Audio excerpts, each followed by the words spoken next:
Hello everyone, I know you watched this video to accompany you to sleep.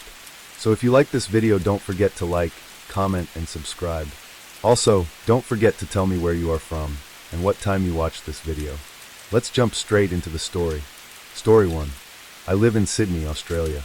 This happened when I was 15 and home alone. It was about 9 p.m. and I was just coming out of the bathroom when I heard my front gate swing open and my dog begin barking. The hall. I saw someone run past the porch window and into the backyard. I was able to vaguely make out what he looked like.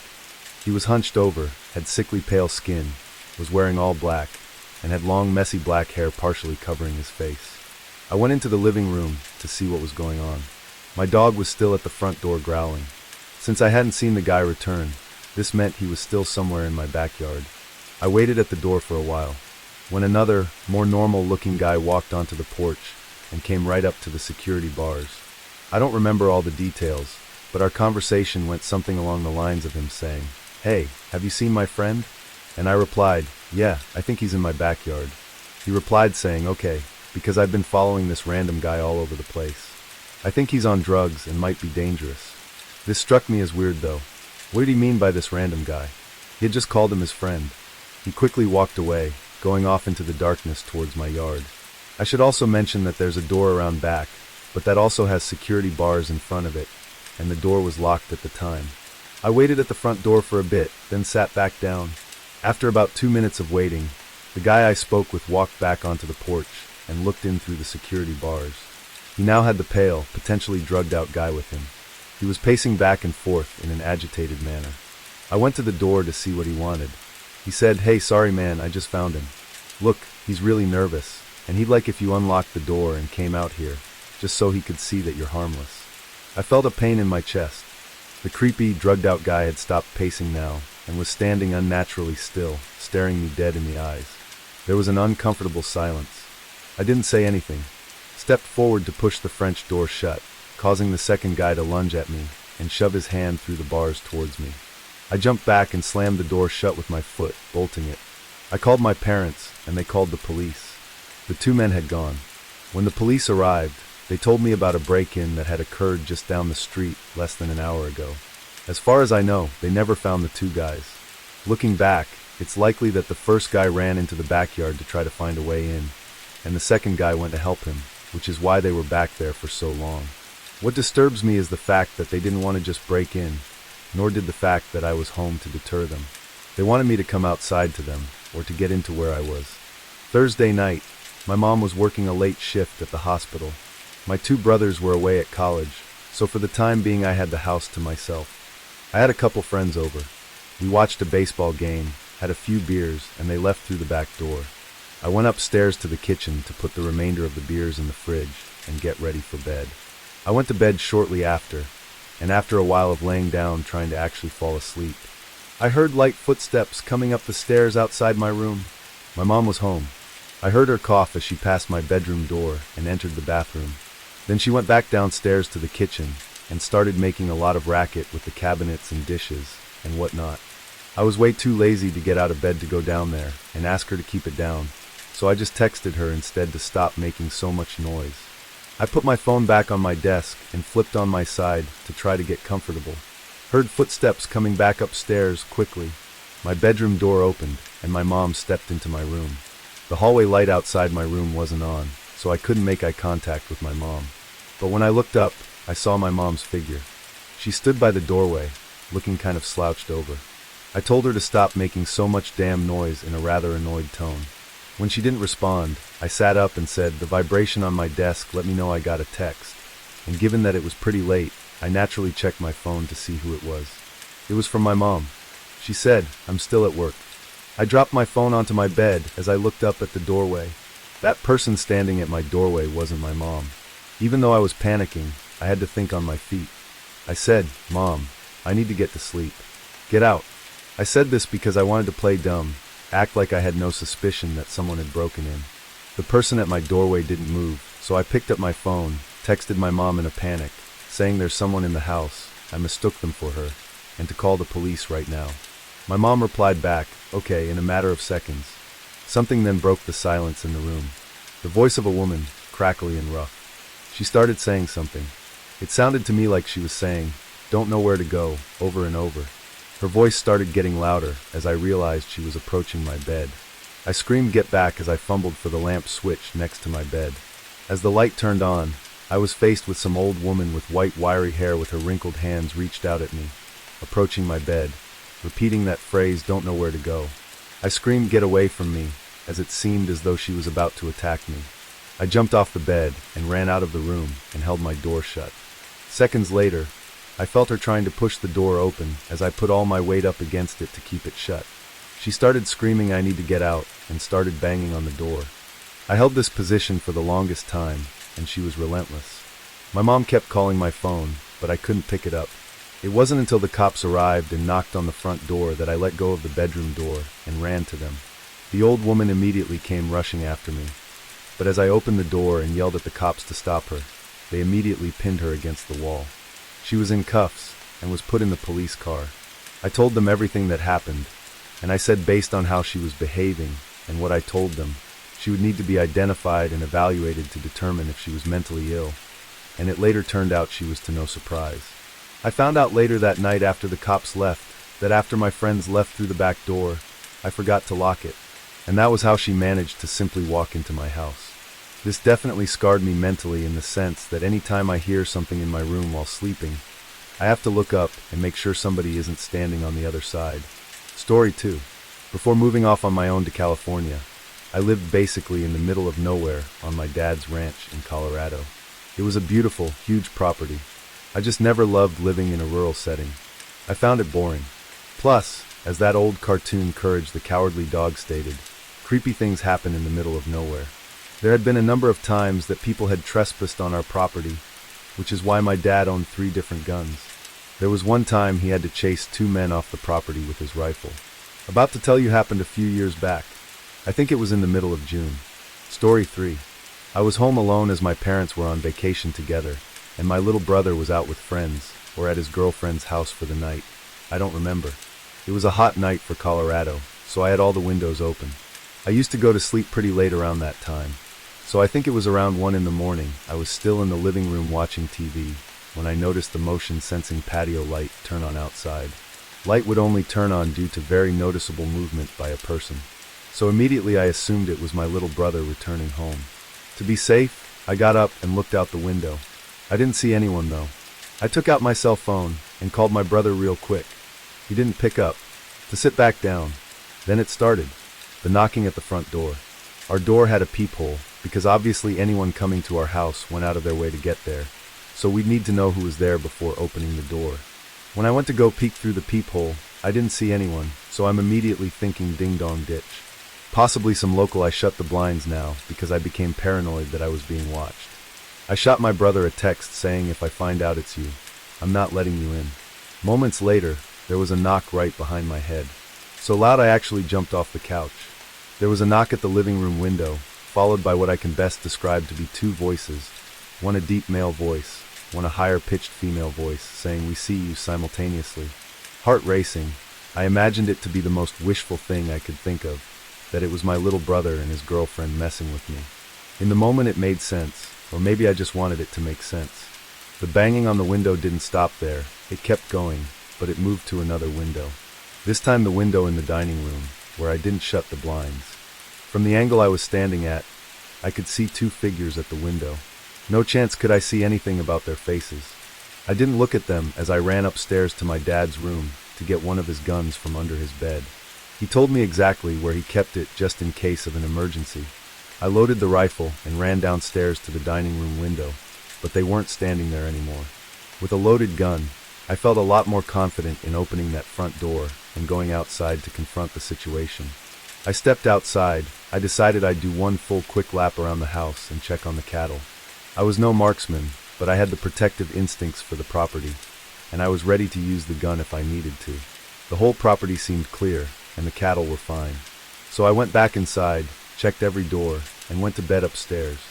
For half an hour, peace and quiet, until I heard a disturbing sound come from downstairs and outside. Someone was frantically pounding at the front door downstairs, accompanied with a man shouting at the top of his lungs, not shouting words or anything, just screaming.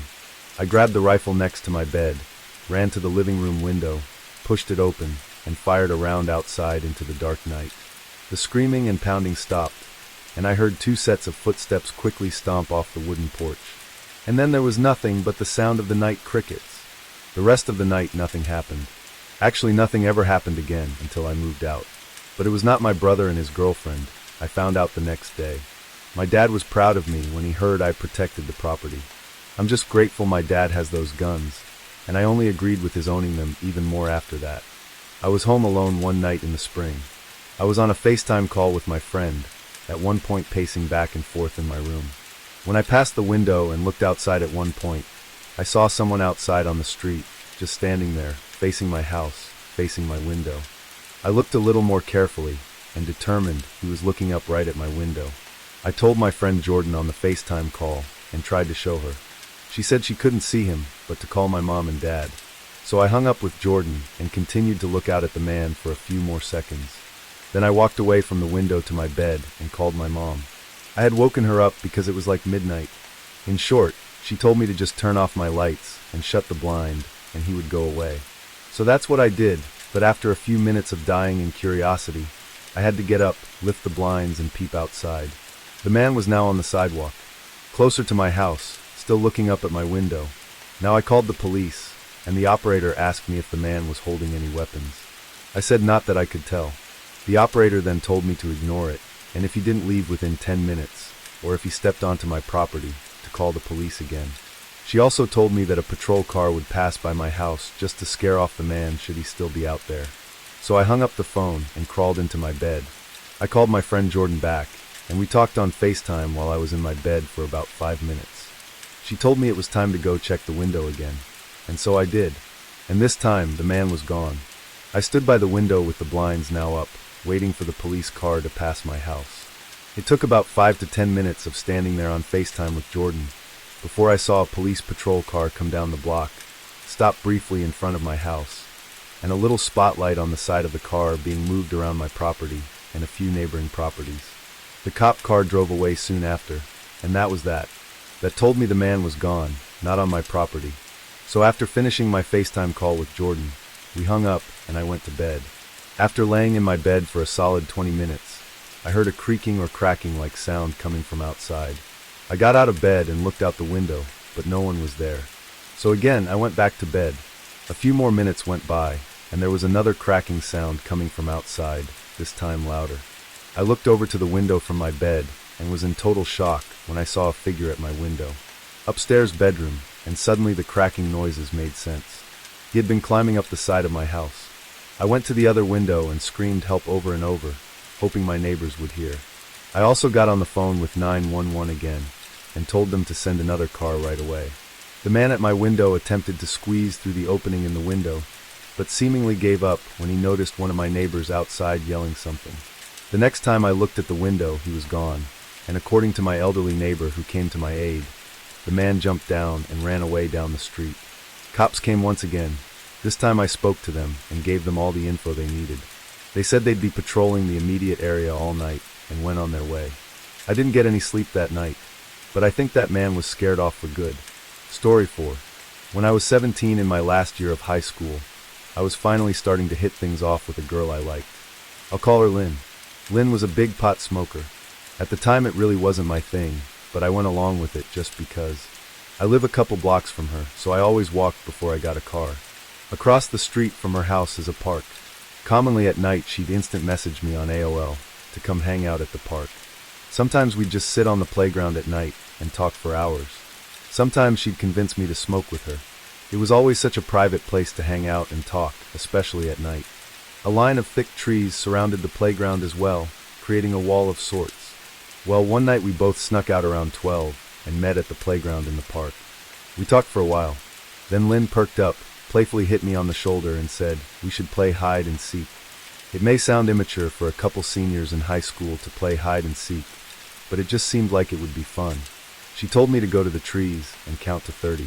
When I was done, my first instinct was of course to check the playground, and if she wasn't there, I'd move on to the picnic match area. We always had flashlights on us when we went to the park, because this was before everyone had phones with flashlights in their pockets. I stepped from the grass onto the wood fiber mulch surrounding the playgrounds. I aimed my flashlight up to the playgrounds, because I guess I was too lazy to go up there if I didn't have to. You know those big plastic circular things with a bunch of tiny holes in it that a lot of playgrounds have? Maybe not, but there was one of those things up at the highest level of the playgrounds, and through a bunch of holes, I could see what appeared to be skin and a jacket, but what stood out the most was her eye peering through one of the holes. Instead of going up there right away, I decided it would be fun to kind of mess with her. I waved the flashlight around the playground, pretending like I didn't see her. I was going to walk to the picnic area, turn on the flashlight, walk around to the trees, back to the playground, sneak up on her and scare the living daylight out of her. Don't ask me why, I just wanted to. I walked to the picnic area, shut off the flashlight, and snuck back over to the playground. I was careful not to make noise as I crept through the wood chips that the playground sat on. Before I could even step foot on the first platform of the playground, something grabbed my arm and pulled me. I actually screamed, but stopped when I heard Lynn's laughter. I turned on the flashlight and was relieved to see it was her. The prank obviously backfired completely. After that, we went back up to the second level platform of the playground that we always chilled in. I asked her if she knew that I saw her behind that plastic thing at the top of the playground, but she was confused. She acted as if she never went up there. I explained to her that I saw someone up there. We both looked up, as the tiny creaking sounds we had been hearing every so often suddenly made a disturbing amount of sense. I aimed the light up there, which revealed someone's head hunched over the railing of the platform above us. At the same time, we heard footsteps kicking the wood chips around right below the platform we were sitting on. I made the first move for us to run, and Lynn followed suit. I turned out my flashlight while we ran, which wasn't long since Lynn's house was right across the street. We went to her room, shut the curtains, and I stayed there for the night, not wanting to go home. That marked the end of our late-night visits to the park. Do you have any memories from when you were a little kid that just make you uncomfortable to think about, especially since you were so young at the time that you didn't know any better? Well, this is mine. My mom used to take me to this really big playground in my town. And when I say really big, I'm not exaggerating. It was probably the biggest playground you'd ever see. If only I knew the name of it. The playground was entirely wooden, and every Saturday and Sunday there would be at least 50 kids playing across it, with the parents all tucked away in the shaded area reading their magazines and whatnot. One typical busy day at the playground, I was running along a big open platform when an older woman stopped me and said hi. She kept going on and on about how cute I was and how she loved my blonde hair. It started to seem like she knew me based off the way she was talking to me. Then she told me that my mom left and that she told her to take me home. Keep in mind I was only 6, so I believed her. The woman took me to the parking lot, to an old station wagon where a man, I now presume to be her husband, was sitting in the driver's seat. He acted all friendly to me as the woman motioned me into the back seat, but I remember him yelling and lecturing at her about something. The man drove very aggressively and quickly as he was leaving the parking lot. We came to the light at the exit of the park. It was red. Just then a car pulled up behind us and laid on the horn. I looked behind us, and it was my mom's car. The man blew through the red light, which even I picked up on, and started flooring it down the streets. I started to cry and scream as I realized my mom didn't know these people. Not long after, the man pulled the car over and yelled at the top of his lungs at me to get out of the car. I opened the door, still crying my eyes out in fear. My mom pulled up next to me, ran out of the car, and hugged me. In the heat of the moment, she didn't get the tag number, nor was she able to call the police since this was 2001 and there were no cell phones. I really wish I didn't remember this day so clearly. I would have rather it just been one of those memories that the brain chooses to repress. I'm a single father currently living with my 5-year-old son. I have an old wooden playground in my backyard. It has a tire swing, monkey bars, and a big slide. A couple times recently I've heard noises coming from the playground at night. I'll start from the first night. I woke up one night last week to the sound of something squeaking from outside. I recognized it to be the sound of the rusty chain of the tire swing spinning around. I also heard a young child's laughter out there. I thought it was my son, so I went to his room to find him in his bed fast asleep. My heart dropped as I saw him in his bed. That meant some stranger was in my yard. But when I opened the back door to the backyard, there was no one back there. The tire swing was spinning slowly, however, as if somebody had just gotten off of it. I chalked it up as some kid just sneaking into my yard and went back to sleep. The next night, however, I woke up again to the sound of someone stomping up and down the slide, once again accompanied by the sound of a child's laughter. I checked my son's room once again to find him in bed. This time I thought I'd be a little smarter about it and checked the window first before going outside. Nothing was out there though. Not on the playground, at least. I still went outside anyway just to make sure. For a couple nights nothing happened, and I completely forgot about it. But on the third night while in bed, a knock at my window startled me. I sat up in shock for a good minute, afraid to look outside, but eventually I was brave enough to do so. I looked out the foggy window. Through the smudge, I could see both the swings on the swing set swinging lightly, accompanied with the laughter of a child again. I ran as fast as I could down those stairs and out the back door, but instead of finding a couple of deviant little kids back there, instead I saw some towering figure looming at the top of my playground, surely looking at me.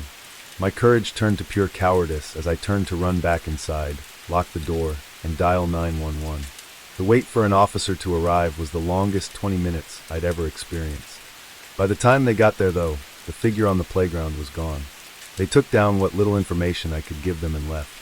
I wish I could say that was the last occurrence, but just last night, there was another knock in my window. I simply ignored it this time though. I'm dreading going to sleep tonight. I think I'm going to install security cameras on my house soon. Either way, I'll give an update on what happens. I was 13 years old. My bedroom window faced the playground outside. It was a hot spring night with a light rain, so I had the window open, allowing me to hear the raindrops, as well as a strange squeaking sound. It really started to get annoying, so I went to the window to see what it could be. There was someone sitting on the swing set. I nearly screamed, but covered my mouth instead. What was really scary was that the swing was in the direct line of sight from my window, and the person on the swing was staring straight at my window. I could only hope they didn't see me. I was too scared to go across the house to my parents' room. Instead, all I really wanted to do was hide in my bed and hope they would go away, but the squeaking went on and on. I covered my ears not only because I was scared, but also because of the annoyance of the sound. And finally, at last, the squeaking stopped. I gave it a few seconds before I quietly got out from bed and went back to the window. This time I actually screamed. The person who was previously on the swing was now standing at most 10 feet from my window, looking in, close enough for me to make out his horrid face with his eyes locked onto mine. But only for maybe a second or two, because I went straight to my parents' room screaming for my dad the whole way. My dad looked out the window, then went outside. He came back in 5 minutes later and said there were boot marks under the swings where a patch of mud accumulated, but he couldn't find the person who made them. This was 100% the scariest moment of my life. Story 5. One night when I was a really young kid, I was in the living room watching my favorite cartoon. I had the TV pretty loud, but I thought I could hear my mom calling my name from downstairs. I called back, "What?" She didn't answer, so I guess she couldn't hear me. I heard her call me again, so I went down to the basement. The lights were off, so halfway down I called for my mom. She didn't answer. I didn't know where she could be calling me from, but one thing was for certain though. She wasn't in the basement. Started going back up the stairs, but before I even got to the top stair, I heard my mom's voice again from down in the basement calling my name. I looked down into the pitch blackness. I ran back up to the top step, turned on the lights, and walked halfway back down, peeking into the basement. I didn't see my mom anywhere down there. Suddenly I got a huge rush of horror. I ran up the stairs, basically crying for my mom. She came rushing down the stairs from upstairs, and I cried to her that something was calling me from downstairs that sounded just like her. She swore to me that she hadn't been calling me. She went down to the basement to check and make me feel better, but I didn't feel better. I'm sure she didn't believe me, why would she? I was a little kid, but I still know that I heard what I heard. Story 6. My grandpa recently told me a story. It was about a night he took his dog for a walk. He used to have a small Boston Terrier named Sherry, who he named after an old friend of his who passed away. My grandpa lives like 2 hours from us on a farm, and there's not much that goes on there. He lives with his wife Marianne, who he married like 15 years back.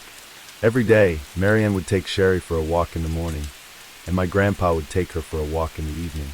On a regular walk during sunset, my grandpa was walking Sherry down the usual dirt path that ran along the woods next to their property. My grandpa passed by another person on the trail, who Sherry instinctively barked and pulled towards like most dogs do when they see strangers.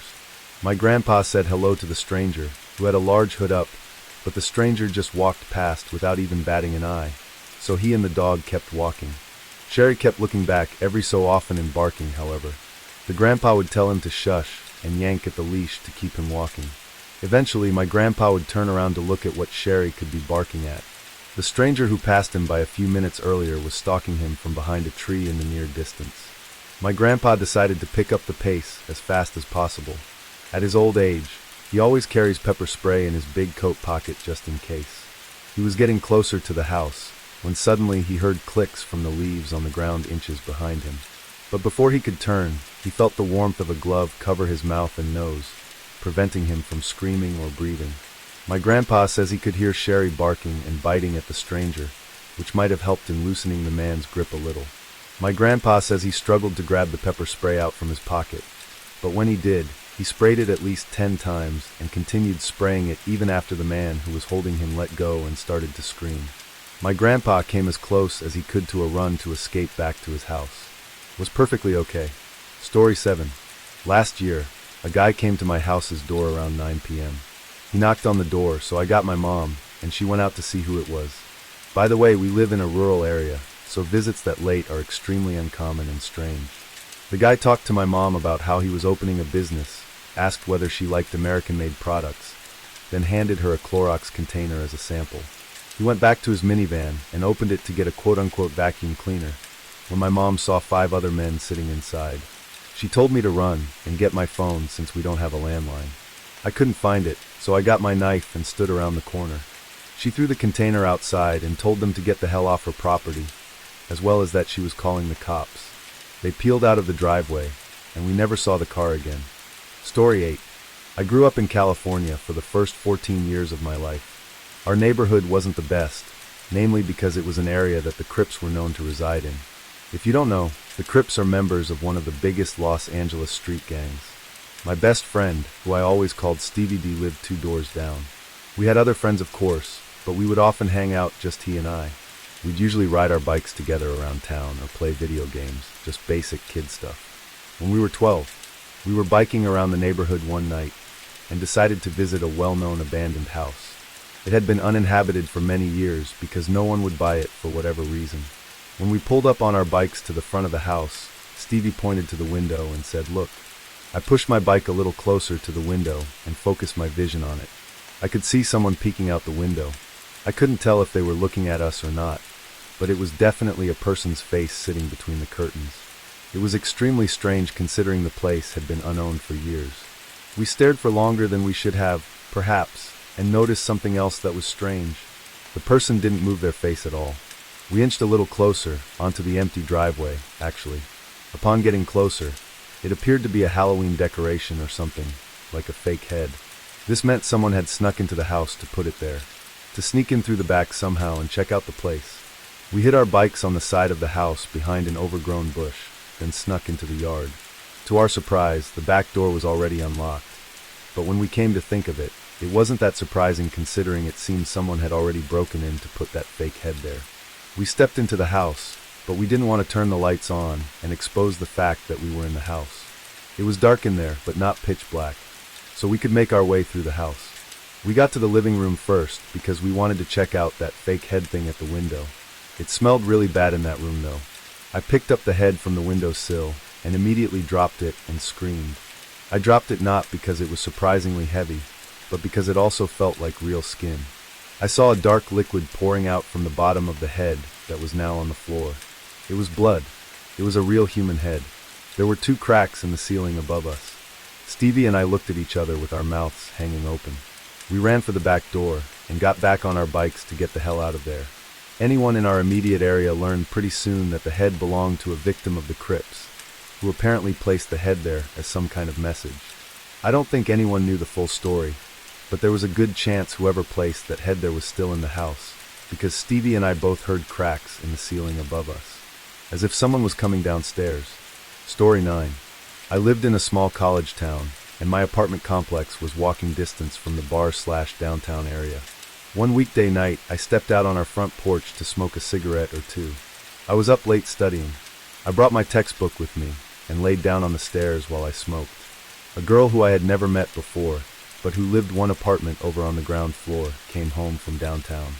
She was by herself, and you could tell from her walk she had been drinking.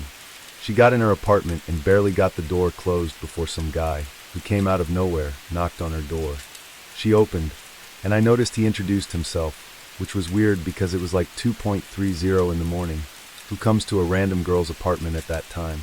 So I decided to stay outside and pay attention. They ended up talking for over 10 minutes.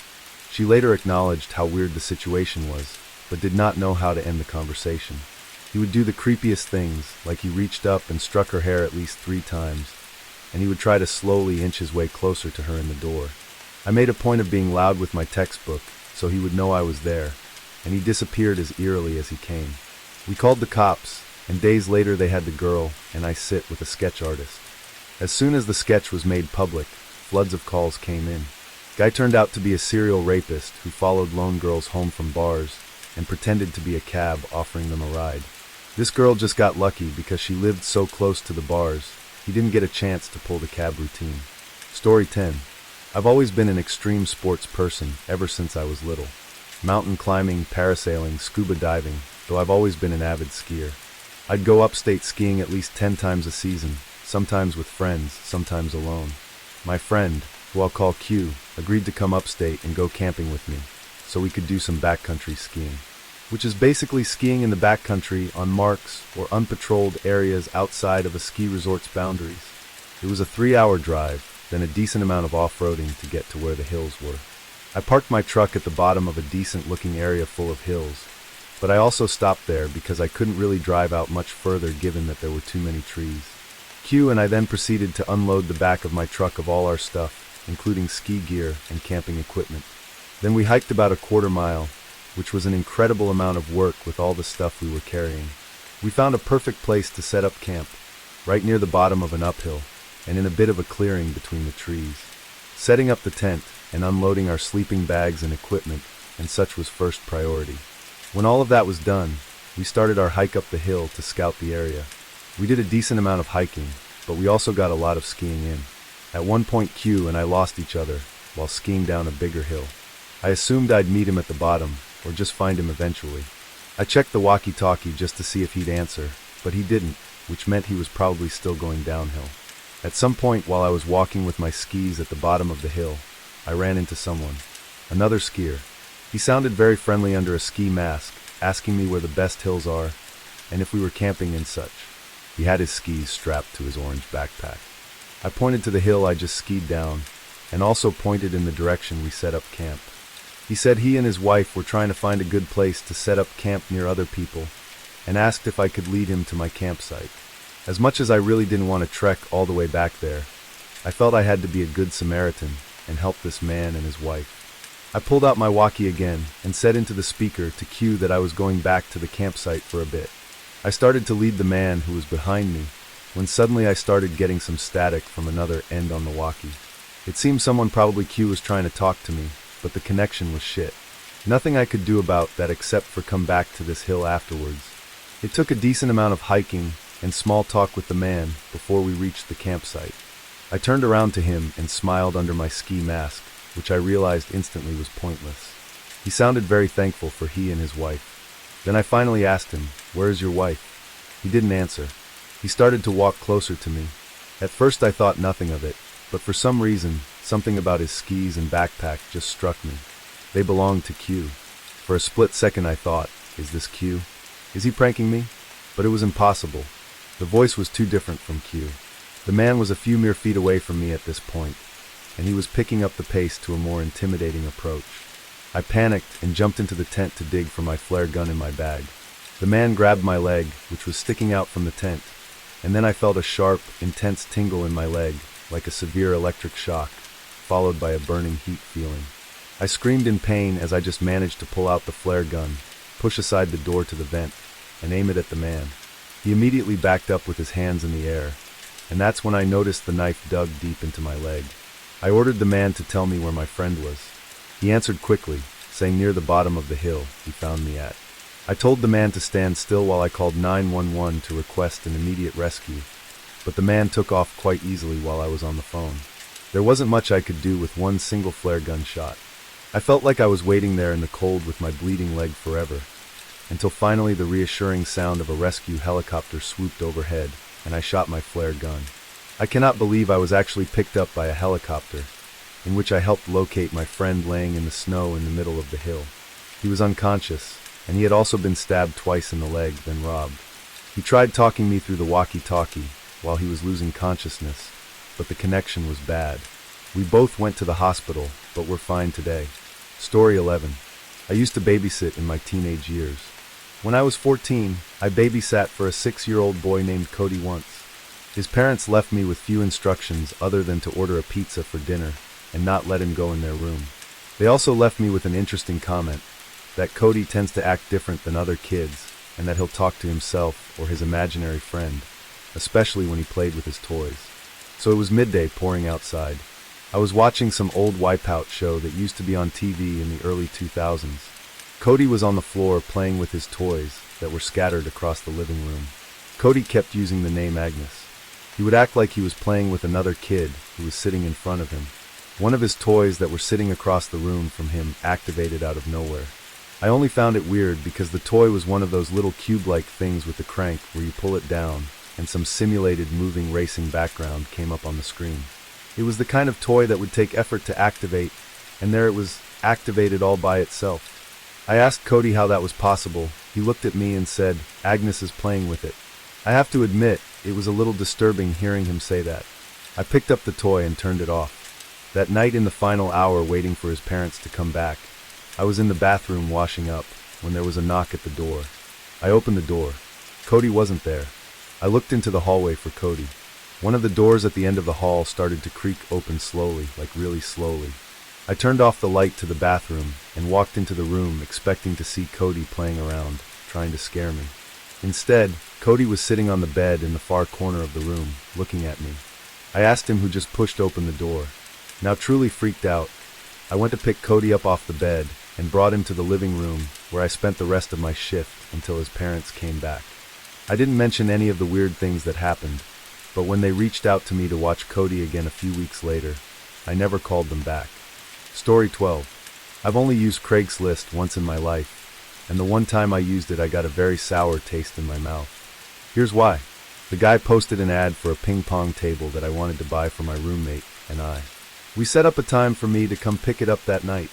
I had to remove the back seats from my truck so that I'd be able to fit the thing. I pulled up in front of the dude's house and texted him saying I'm here. I saw the door open, so I got out from my truck and did a quick speed walk to his front door to greet him. I went for the handshake, but I don't think he saw my arm, so after a few awkward seconds I put my hand back down. He said in his deep, smoker's voice to follow him to the basement. The whole house had a certain distinct smell to it, not exactly a bad or concerning smell, just a cottony, smoky kind of smell. We got to the basement, and there was the ping pong table, right smack in the middle of the room. Suddenly he said, "Oh shoot, I gotta find the paddles." So he ran back up the stairs and told me to wait right there. I waited for a while down there, assuming he misplaced the paddles and was having a hard time finding them. I started to snoop around his basement a little bit, looking at his pictures and such. It was weird, he had framed pictures sitting on furniture, but they were all pictures of just him, no family members. There was one where he was at least with a dog, but that was pretty much it. I'd say 10 minutes went by, and I was still stuck waiting down there, so I started to get even more snoopy. There was a back laundry/storage room in his basement that I started to observe for some reason. There was a drawer to his utility desk that was hanging half open. I pulled it fully open, and it revealed old Polaroid pictures, but these pictures were horrific and disturbing. They were all pictures taken of some girl who was tied to a chair and her mouth covered with tape. Were also yellow folders stacked in a row next to the photos. They were labeled A to Z. I didn't have it in me to open the folders and see what were inside. I took out my phone to take pictures of the contents of the drawer and planned to send it to my friends immediately, but I didn't have any service down there. It was definitely time to go. I ran back to the door at the top of the stairs, but my nightmare only became worse finding out the door was locked. I heard the deep, raspy voice of the man on the other side of the door. He was apologizing, saying the door was accidentally locked, and he would go look for the key real quick. I didn't say a word in response. I examined the keyhole closely, ran back down the stairs to the man's utility desk, grabbed 3 screwdrivers of varying sizes, and tried each one in the keyhole for the door. The smallest screwdriver managed to fit in the rectangular-shaped keyhole, allowing me to turn it just enough to unlock and open the door. I didn't stop and look around. I simply ran out the door into my car. I didn't look back at the house. I simply drove to the nearest police station, showed them the pictures, gave them the address, told them where to find the photos, and that was enough for them to start their investigation. A few days later, I got all the information. The man was part of a child pornography trade on the deep web, which was how he made his living apparently. Why he decided to lock me in his basement, that's beyond me. Not the slightest idea of what he intended on doing with me, but obviously it was not any. Story 13. My name is Samantha. I'm 20 years old, and I work at a Walmart by a small town called Jackson in Alabama. Since I don't go to school full-time, my boss would oftentimes put me on an overnight shift, back when the store was open 24 hours a day. Given that it was a super center, there would still be a number of employees working. My shift this one particular night was 10 p.m. to 7 a.m. I was one of only a couple employees doing stock work. 1 or 2 employees at registers up front. Given that our store sits in the countryside of Alabama, we didn't really get much business at these insane hours of work. It was a prime restocking period. I didn't personally know the other employees working that night, but it's not like we'd run into each other in the giant store anyway. I started my night folding pants in the men's department and generally tidying up. I kept headphones in at night, because usually there would be no one to tell me to take them out. The customer came to the jeans section, and at that time it was around 11:30 p.m., so it wasn't really that weird. People would still come in and clothes shop till usually around midnight. The customer came up to me and asked me if we had any more of the specific pants he found in a different waist size. I apologized and told him only whatever was on the rack. He thanked me and walked away. I made accidental eye contact with him as soon as he stood by the rack putting the jeans back. It was kind of awkward. He walked away and I continued with my work. Some time passed and the store started to look like a ghost town, knowing to be seen as far as the eye could see. I think it was like 1 a.m. I had made my way over to the appliances section. I was doing a lot of back and forth work with boxes from the back section, where we kept all the items that were yet to go out. I brought a wagon full of boxes to one of the aisles and started stocking the shelves. Because the shelves were empty though, I was able to see someone through the next aisle over were watching me. Well, only up until he noticed me notice him. Then he looked away, but his eyes looked really familiar. I stepped closer to get a better view, and I realized it was the same customer from like 2 hours earlier. How in the world could he still be in the store? Without making it obvious, I took the wagon with me and passed the next aisle over just to get a look and see if the man had any items in his hands. His hands were completely empty. No way could he be shopping for 2 hours and not pick up a single thing. Something wasn't right. I quickly finished up restocking the shelf with coffee machines and other appliances, then brought the empty wagon to the back area. I chilled out in there for a while because, quite frankly, I felt like that guy might have been following or watching me longer than I realized. I played on my phone for a little while in the employee lounge. Then when I figured it was time to get back to work, I decided I would do grocery work instead, just to be in a different part of the store. I went into the dairy cooler and filled a bunch of crates with dairy products like milk and yogurts. This took a lot of time to do because I had to check the dates on the products and such. Over the loud sound of the giant refrigerators keeping the cooler cold, I heard the door to the dairy cooler burst open. There was conveniently a gap in the boxes, sitting on one of the pallets that allowed me to peek through it to the door of the cooler. Shit you not, it was that same customer. I ran to cover under one of the shelves and pushed a big box full of eggs in front of me. I didn't have to worry about making noise because the refrigerators were so loud. For anyone wondering why I decided to hide, well, I already assumed this guy was hanging around the store watching me. Seeing him in the employees-only section, never mind that coming into the dairy cooler, seemingly something bad was definitely about to go down. I hid behind that box with my head down for the longest time, expecting to hear the doors to the cooler open and close eventually. After a while of hiding and not looking, I assumed maybe he left after looking for me. I lifted my head from my arms for the first time and looked up in front of the box and screamed. He was smiling at me, standing over the box, but his smile vanished as soon as I started to scream. He tried putting his hand on my lips to muffle my scream, but I didn't allow that to go any further. I pushed the box of eggs over right into him, and the eggs falling to the floor made him step back, looking down at his shoes. I ran right past him, but he didn't grab me. so I continued to run till I found another stock worker and told him to help me. The employee's name was Bob. Remember from his name tag. Suddenly, the man from the dairy cooler came up to the two of us and apologized, explaining that he was from corporate and was coming to make sure everything was running smoothly.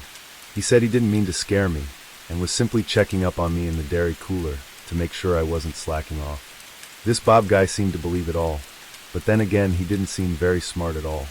I asked the man why he put his hand on my mouth, and he said he was trying to avoid making a scene. Then, shockingly, he gave me the order to finish up the appliance section, and he disappeared. As he was speed walking away down the aisle, I called out, "What's your name?" And he called back Tom. And just like that, he was gone.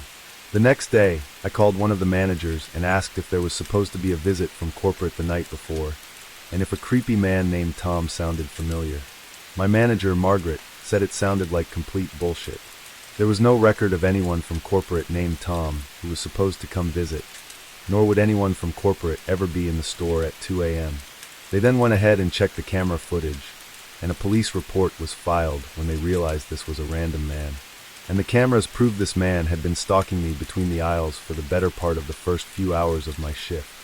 I told Margaret I couldn't do night shifts anymore after that, and she understood. I still worked there, but more so as a day stock person or cashier. Story 14. Working the night shift at Walmart as a night stock person on the weekends was my second job when I was finishing up college. I needed to pay off my loans, so I had to make money however possible. I didn't deal with customers or anything. I would just sign for night deliveries, do warehouse work, and stock shelves in the store during after hours. The typical shift would usually be either 11 to 7 or a 12 to 7. On July 9, 2015, a Thursday night, I still have it locked into my brain. I was midway through my shift in the electronics department when I saw in the corner of my eye someone walk past the aisle I was working in. This wouldn't usually catch my attention if it weren't for the fact that there were only two other workers in the building with me that night, Alvin and Bacco. They were both wearing the same staff shirts I was wearing. I would know because we all clocked in at the same time. The person I saw in the corner of my eye was wearing all black, so I naturally walked to the end of the aisle and did a little peep around the shelf. Was there? I yelled both Alvin and Bacco's names, so when they didn't answer it made it even stranger. But regardless, I went back to work. I was holding it a pee for a while, and I told myself I'd go when I finished working that aisle.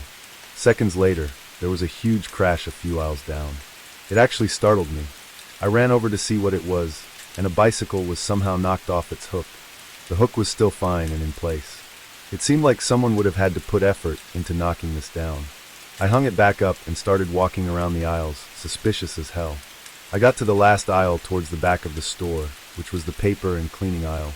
Then there was this freaky-ass sound that I can best describe as a laugh. It sounded like it came from literally the next aisle over. So once again, I did a short run back to that aisle and felt my heart drop when I saw a man dressed in all black, waiting by the end of the aisle with his back facing me, but his head turned, so that all I saw was only half his face. Then he suddenly ran. Not towards me, but down some other aisle. I heard his footsteps running around.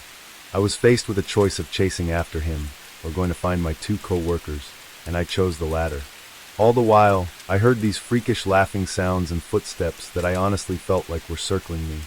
I found Alvin in the women's department and told him to be on the lookout for someone who wasn't meant to be in the building dressed in all black. We didn't have walkie-talkies, so I asked him to tell Bacco if he ran into him. I excused myself because I couldn't hold it any longer. I had to go to the bathroom. I ran to the employees-only bathroom, which was in the warehouse section. I put a nest of toilet paper on the seat in one of the stalls and sat down. And yes, I'm the kind of person to sit when I pee. The door to the bathroom opened and closed. Naturally, with 3 to 4 people in the building, I said, "Who is that?" And with no answer, I assumed the worst. I heard that horrific laughing again, and someone stepped into view from between the crack in the door. Looking right in, they stepped closer until the crack was completely covered, and all I saw of their face was an eye. Whispering began. Unintelligible whispering, but the echo from the bathroom just made it more unsettling. I just remembered I had Alvin's phone number saved on my phone, so I got it out and called him at once. I was very loud with what I was saying, telling Alvin to get to the bathroom at once and help me. I stayed on the line with him and watched as the man on the other side of the stall laughed one more time, then ran out of the bathroom. I told Alvin to hurry. and 20 to 30 seconds later Alvin entered the bathroom. He said he didn't see anyone on his way there. We didn't have any security guys working when the store was closed, so we couldn't even go look at the cameras. I stayed by Alvin the rest of the night, helping in whatever sections he was working in, because safety in numbers. I texted my boss that night, and when I woke up at 3 p.m. the next day, I read his response. He said all the camera screens returned static footage from the night before. Nobody went and turned them off as far as he knew. I got chills reading his texts.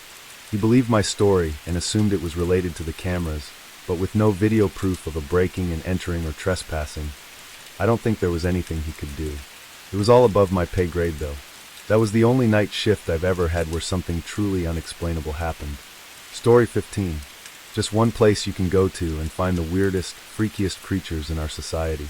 I swear I've never been to a single Walmart where I didn't see at least one eye-catchingly strange human being. Strange does not even cut it for what I'm about to tell you. It was the Thursday before Black Friday. My Walmart was open extra late. I was in there around 11 o'clock looking for a new laptop, and by chance I picked up off the shelf the last one that was being promoted for a really good Black Friday deal.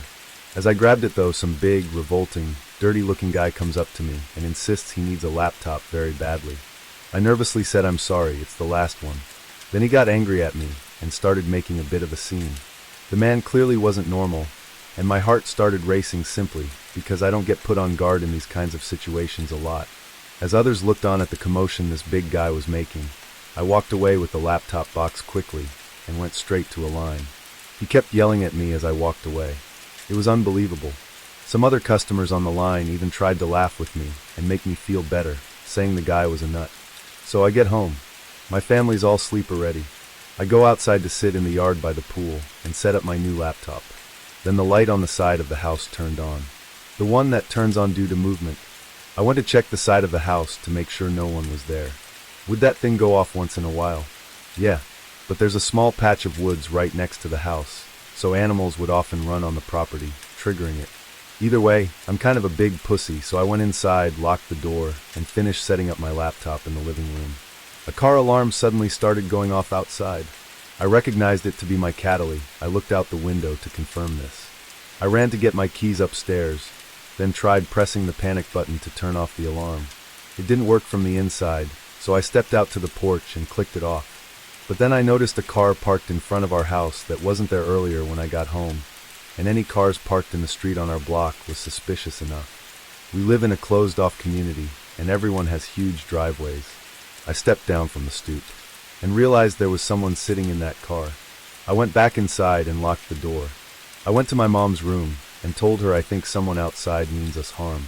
My mom and dad have a complicated situation, so my dad doesn't always stay with us. It would have been a different story having my dad there to tell about this. My mom came downstairs with me, noticeably worried based on what I told her. My mom took a look through the peephole in the front door, then gasped and put her hands over her mouth. I looked through it as well and felt ready to throw up, and I saw a huge man standing on the other side of the door on our stoop. I whispered to my mom, I think that man followed me from Walmart. Suddenly the doorknob started to turn as the man tried opening the door. When it didn't work, he started pounding on the door. That's when my mom let out a gasp and cry, and my younger sister came out from her room, who also started to panic when becoming wise to the situation. The pounding stopped, and there was a silence for a while, other than my mom's voice on the phone with the police. A few minutes went by, my mom still on the line with 911 with police en route, and there was a loud bang and crash downstairs in the den. A window was shattered. My mom and sister both screamed and cried. I told them to run upstairs while I locked the door to the den. I waited down there, expecting an attempt at the door or a bang. Nothing. Surprisingly, I heard a police car briefly wail its siren outside my house. It was the quickest response time I'd ever heard of. I ran outside to lead them to the den where the broken glass was. There they found the huge, dirty, crazy-looking man hiding behind one of our couches. He was arrested at once, and we pressed charges. All the while he was screaming profanities and threats at me, not helping his case.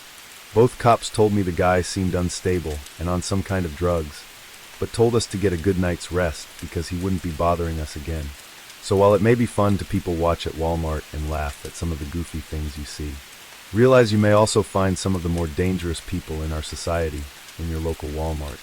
Story 16. Last New Year's, me and my two best friends decided it would be fun to get together and rent out a house for the night. We weren't big on going to huge parties, but just enjoyed hanging out among our small group. Also, all of us lived in dorm rooms, so having a house to ourselves for once sounded like a great time even without partying. My friend Jason rented out an Airbnb on the outskirts of the town we were in. I carpooled with my other friend Christian, and we met Jason there on New Year's Eve around noon. This place was more of a cabin than a normal house, being all wood and having the typical cabin features. There were other similar-looking cabin houses around, but they all had a decent spacing between them, so it kind of felt like we were out there alone. The inside wasn't as great, but this was one of the cheaper places available, so none of us were expecting luxury. We spent the day just hanging out in the living room and talking, and around 6, Christian went out to the store to grab some snacks and drinks. During this time, Jason and I were still sitting in the living room when there was a knock at the door. We looked at each other in surprise, knowing it was really weird for anyone to be out here and knocking on the door to an Airbnb. I got up and looked out the peephole, seeing some guy standing on the doorstep. I noticed the door had one of those metal latches on it, so I flipped it over and opened the door just enough to see them. I wouldn't usually enter the door to a random guy, but being in someone else's house, I wasn't sure if maybe it was the host or the guy looked at me, and I was instantly aware of his displeased look. He seemed angry about something, and it became more blunt when he opened his mouth. He told me in a disrespectful and stubborn tone that we needed to be quiet tonight and not disturb the entire neighborhood. The way he said it was almost threatening, and as if we'd already been making noise, but we hadn't even done anything loud. And all the houses were so far apart. Even if he was a neighbor, there's no possible way he'd hear anything, unless we were lighting up fireworks or something. I really wasn't in the mood to argue, so I just said sure and closed the door in his face. But not even a second later, he banged on the door again. I ignored him that time, making a face at Jason like this guy was crazy. We heard him leave after a moment, and when Christian got back, we told him about the encounter, and he almost didn't even believe us. The next 3 hours went by quick as we watched a movie and played some games on Jason's Switch. Then come almost midnight, we heard something outside. It sounded like someone dropping something on the ground, and a few seconds later, the piercing sound of glass shattering came from right outside the door.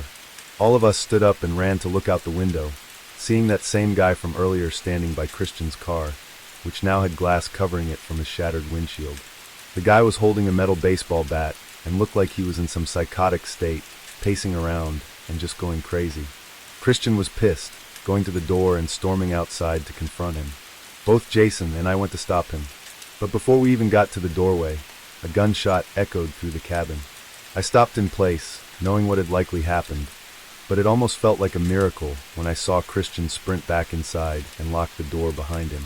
A few more shots went off, hitting the side of the cabin, and followed by the man swinging the bat against the front door. Then, just as suddenly as it all started, the man just ran away. After an investigation, it was found that he wasn't even one of the neighbors of the Airbnb. Nobody seems to know who he was, or where he lived, or even why he went absolutely insane. It was just an incredibly dangerous, unpredictable encounter that almost took our lives. Story 17. For the past couple years, I've worked on Uber Eats during winter break. College lets out for a whole month, and Uber Eats is the easiest work to do without having to go through job interviews and all that stuff. Besides, I didn't work during school, so this was something simple to pick up on the holidays. It was a few weeks out from Christmas when this happened. This night, it was snowing pretty heavily, but I really couldn't be picky with what days to work since I only had the set amount of time off to make enough money to last until the next break. I borrowed my dad's pickup truck and started driving. The snow must have kept a lot of other drivers home because I was getting orders all night. Big ones too, the kind that pay a lot. I did this for probably a good 3 hours, and then an order came in to pick up from a drive-through place. The house was 20 minutes from me, but the tip and everything was really good. There honestly wasn't anything unusual or off about this order. It was just as any other was. I picked it up and went on my way to the house. From a quick look at the map, it looked like it was in a pretty nice neighborhood on the other side of the county. I'd been around there before, but not really inside the neighborhoods. By this time it was 11 p.m., and a lot of snow had started to stack up on the roads. I was also getting tired, so I agreed with myself that this would be the last delivery, and then I'd go home and work again tomorrow. Once I got to the neighborhood, I drove through the street and looked at the houses as I passed by. They were all huge and had a ton of land between each of them, but none of the houses seemed to be very new. They had that typical older mansion style, of basically just being really large and nothing else. Anyway, it took a while to get to the address I was supposed to deliver to. The driveway was covered in at least a foot of snow, so I parked on the road. While I got out and walked up to the house, getting snow all over my pants and shoes, I noticed no lights were on in the windows, and there was a piece of paper taped to the front door. Once I got up to the porch, I took a closer look. On the top of the page, it said notice in big red font, and the first few lines stated it was issued by the county. But before I got too far in, I heard footsteps crunching in the snow behind me. I turned around, seeing a man approaching me coming from around the garage. He had a short buzz cut and was wearing a dirty jacket, but the man continued walking up without saying anything. Once he was a few feet away, I could tell there was something off about him. I guess it was just a gut feeling. He looked at me with cold and tired eyes, then held his hand out for the bag. I reached over and gave it to him, but he didn't move. He was standing right on the path leading to the driveway, and as the seconds passed, I realized how completely strange it was for him to even be out here, and even more so that he wasn't heading inside now that he had the bag. "Have a good night, sir," I said, stepping to the side and starting to walk past him. The man stayed where he was, before abruptly turning, and in the corner of my eye it looked like he swung his arm out as if trying to grab me. I stumbled back and faced him, as he began stepping toward me, saying, "Come with me," while reaching his hand out. I kept moving back as fast as I could in the thick snow, and the man continued to chase me, yelling at me to stop running. Once I got a good footing, I was able to outrun him and get in my car, backing out before he even had the chance to get to me. As I drove off, I looked in my mirror and saw the man standing in the driveway, and just watching. I called the cops once I was out of the neighborhood, but the man was already gone. Later that night, though, they told me that the house wasn't currently owned by anyone at the moment, which I assume the note on the door had something to do with. What the man was trying to do is unknown, but that whole situation has put me on edge whenever I pull up to a house with all their lights off, wondering if it might be the same man. Story 18. This was just last winter in early February. I was driving to my next door dash order. I was a bit tired as I'd been driving for the last 4 hours, and it was almost 12 a.m. After this one, I was definitely calling it a night and heading home as I was worried about getting sleepy on the road, especially with all the ice and snow. I was driving down a fairly empty road though. It was a side road that connected two of the main towns in our city. But there was a 5-mile stretch that had nothing. No buildings or houses or anywhere to stop. As I was driving down this section, I don't really know what happened, but I just got hit with a wave of tiredness that made me lose focus on the road for just a few seconds, but that was all it took, I guess. I hit a patch of ice and slid toward the side, and although I fully woke back up at this point, it was too far gone. I tried to steer back onto the road, but my car just slid straight off and into the small ditch between the road and the woods. It wasn't a bad crash at all since the snow lightened the impact, but it still made me a little shaky, and I knew right away that it was going to be impossible to get out of this. My car was stuck on the incline of the ditch and in thick snow. I didn't even bother getting out to try and see how bad it was, though I did test my luck at trying to maneuver the car to get some traction. But if anything, I just made it worse. In the middle of trying to figure everything out, I noticed a car's headlights down the road. At first, I thought it was just a car passing by, but after a few seconds, it was clear that they weren't moving. Someone must have just been parked down the road with their headlights on, which I found to be a little unnerving at the coincidence of it being on this long, empty road. They weren't close enough to have stopped to try and help me, but they weren't far enough either to not see my headlights. I pulled out my phone and called my dad, knowing he'd still be awake and hoping he'd be able to help me. I'd never been in a situation like this, so I really didn't know what to do. He said he would call roadside assistance and then drive down to wait with me. I thanked him and felt relief knowing he would be down here in just a few minutes. I looked back out on the road, looking for the headlights from the car I'd just seen, but now they were gone. It was too dark to see anything that far without lights, so I didn't know if they'd driven away or were still there and had just turned off their lights. It started to creep me out the more I thought about it. I kept my eyes down the road, not looking away for more than a few seconds as I began getting paranoid. It was something about the silence as well that made it more uneasy, only hearing the wind outside my car and nothing else. Then after 3 minutes of waiting, I saw a figure walking toward my car. He was down the road, coming from the direction where the headlights had been. I watched him as he slowly made his way through the snow, getting to just about 15 feet from the front of my car. Then he stopped. He stood there in the snow, facing me but not moving. I couldn't see much of him as he had a hoodie covering his face, but the way he just stood there in my headlights started to terrify me. After a moment, I honked my horn softly a few times, just to let them know that I was in the car and that I could see them. They still didn't move or acknowledge me, but just as I was pulling out my phone to call my dad again, the man turned around and walked away, disappearing down the road. I still called my dad to let him know about this really strange person that was out here, and he said he was just a minute away. I stayed on the phone with him this time, and only 30 seconds later, I saw headlights turn on down the road and begin moving toward my car. Once they were right across the road, they parked and turned off their lights. I couldn't see over the ditch, but I heard a door open as I yelled through the phone what was going on. But then my dad's car pulled right in front of my view and screeched to a stop. I heard him yell at someone as they got back in their car and sped away. They didn't come back, but my dad said the guy was holding something in his hand that looked like he was going to break into my car with. Everything went okay after that though, and the car ended up not even having much damage to it.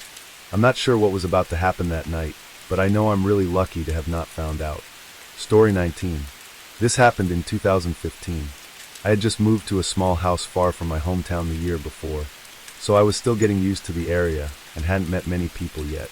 I worked from home as well, which made it even harder. Anyway, for Christmas, I had no plans at all.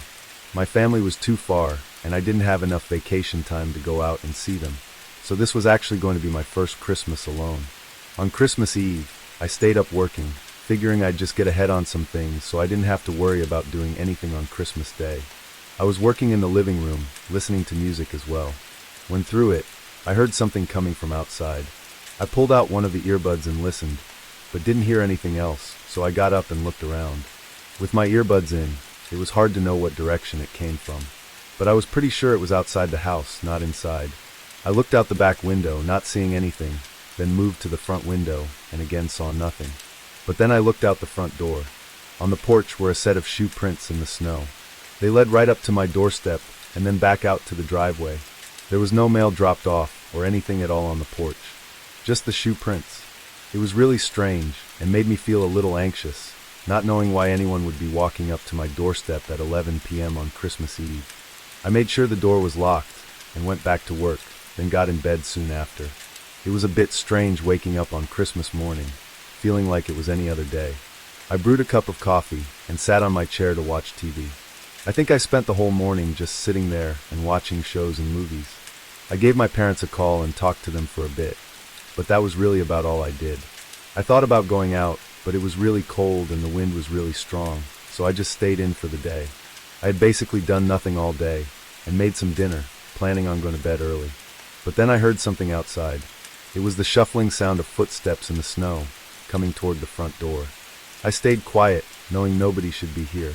After a few seconds, the footsteps sounded again, walking away from the house.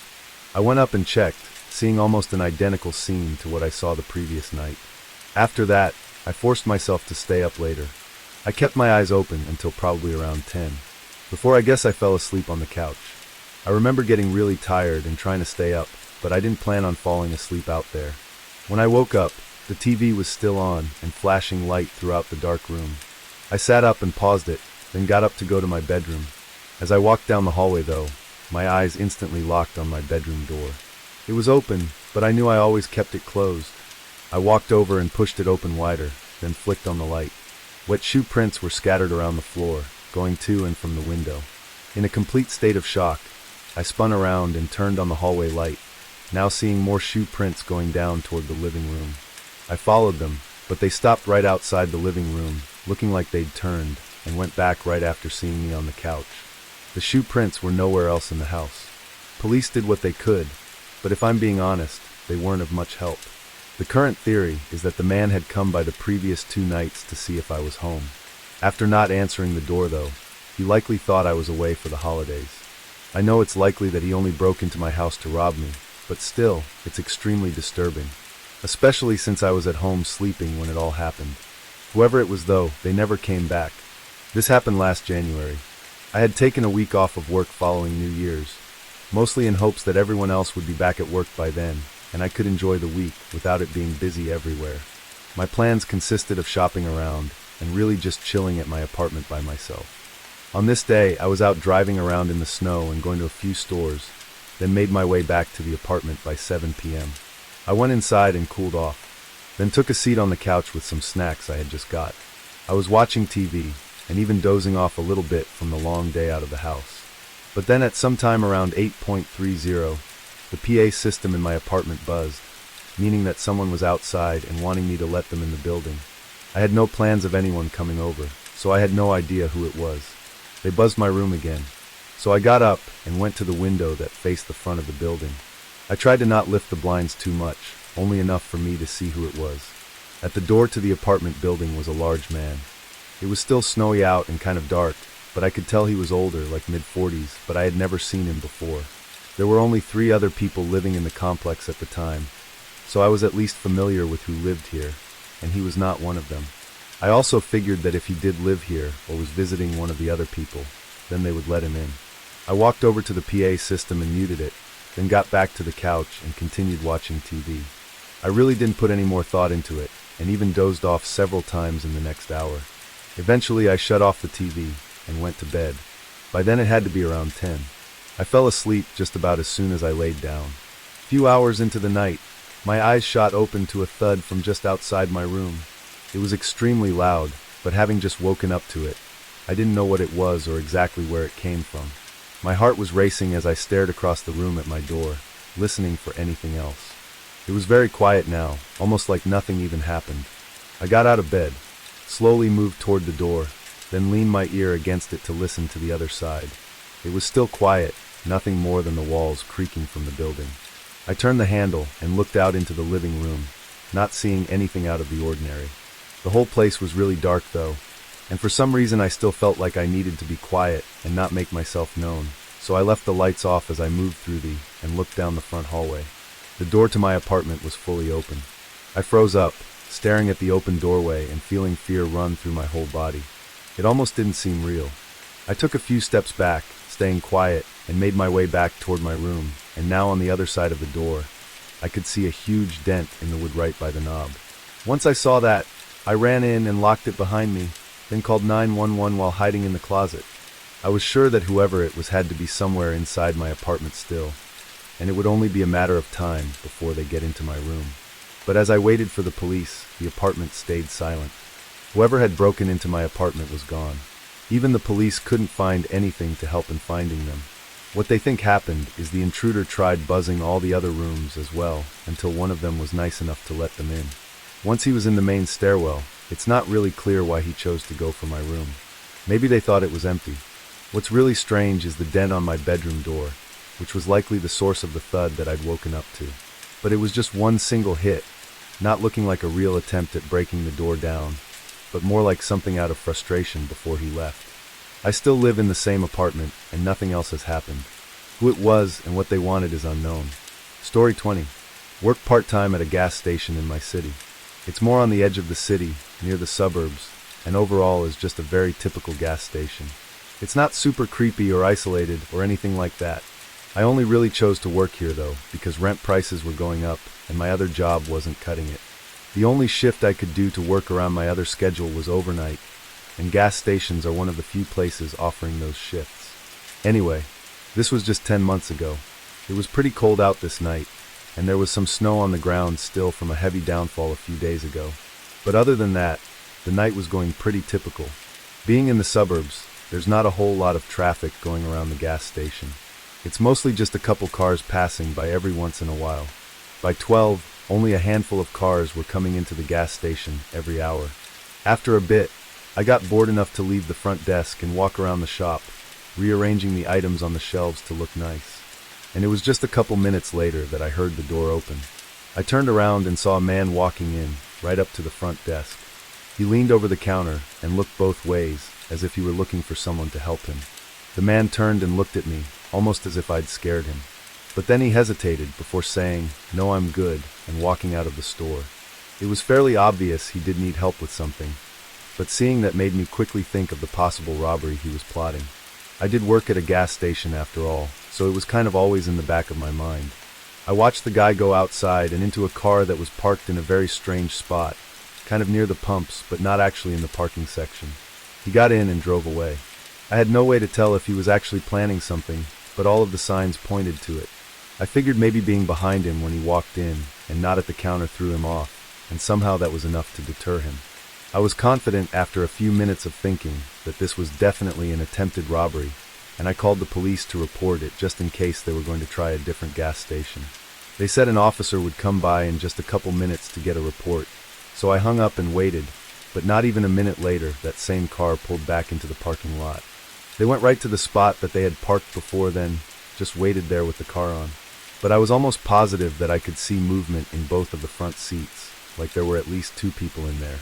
I quickly locked the front doors and prepared myself for what could soon happen. As I continued looking out the window though, the car just stayed there, nobody getting out, like they were watching or waiting for the perfect moment. Luckily though, cops pulled in and immediately recognized the car as I described it. They pulled in behind it, blocking them in. Surprisingly, there wasn't much of a scene. The officer pretty much just walked up and then pulled 2 men out, one of which was the guy that had come in earlier. I guess they were trying to play it off like they weren't doing anything, but that didn't really work out for them. While it seemed to be straightforward what they had planned, their car showed a different, more disturbing possibility. In the trunk there was a stash of weapons, along with rope, tape, and an assortment of similar items. Both men are behind bars, but I still feel almost traumatized after knowing what they had in the car. If I hadn't reported them after the first strange interaction, I would have been through far worse than just being robbed, and possibly would have never been seen after that night. Story 21. Last year, my roommate moved out of the house we had been renting together for the past 4 years. By then, both of us had gotten better jobs and were getting paid more, and the house we had wasn't the best, so it was only a matter of time before one of us moved out to get their own place. After he moved though, I was able to use more of the space in the house, and actually just decided to stay there for another year or 2.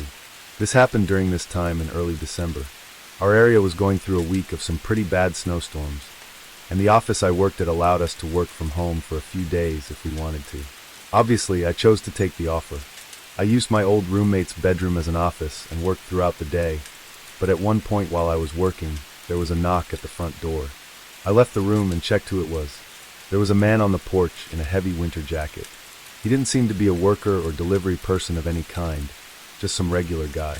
I opened the door, getting hit by a rush of snow and wind. "How can I help you?" The man smiled and apologized for interrupting my day, then explained his situation. He said his car got stuck in the snow right on the side of the road next to my house, and he didn't have a phone on him. So, he asked if he could borrow mine. Obviously skeptical, I told him to give me a minute. Then I closed the door and went to the other side of the house. I looked out the window at the road he was supposedly stuck on. There was a small SUV that looked like it had actually slid into the curb and gotten stuck in the snowbank. Now that I was pretty sure he wasn't lying, I grabbed a jacket and put on some shoes, then went back to the front door. I was still a bit skeptical, but I stood on the porch with him as he used my phone to call his brother, just so that if he did try to run with my phone or anything, I could chase after him or prevent him from leaving. After a quick call though, the man handed my phone back and thanked me, then walked away. I went inside and checked the window, seeing the man getting in his car. I went back to the office and started working again.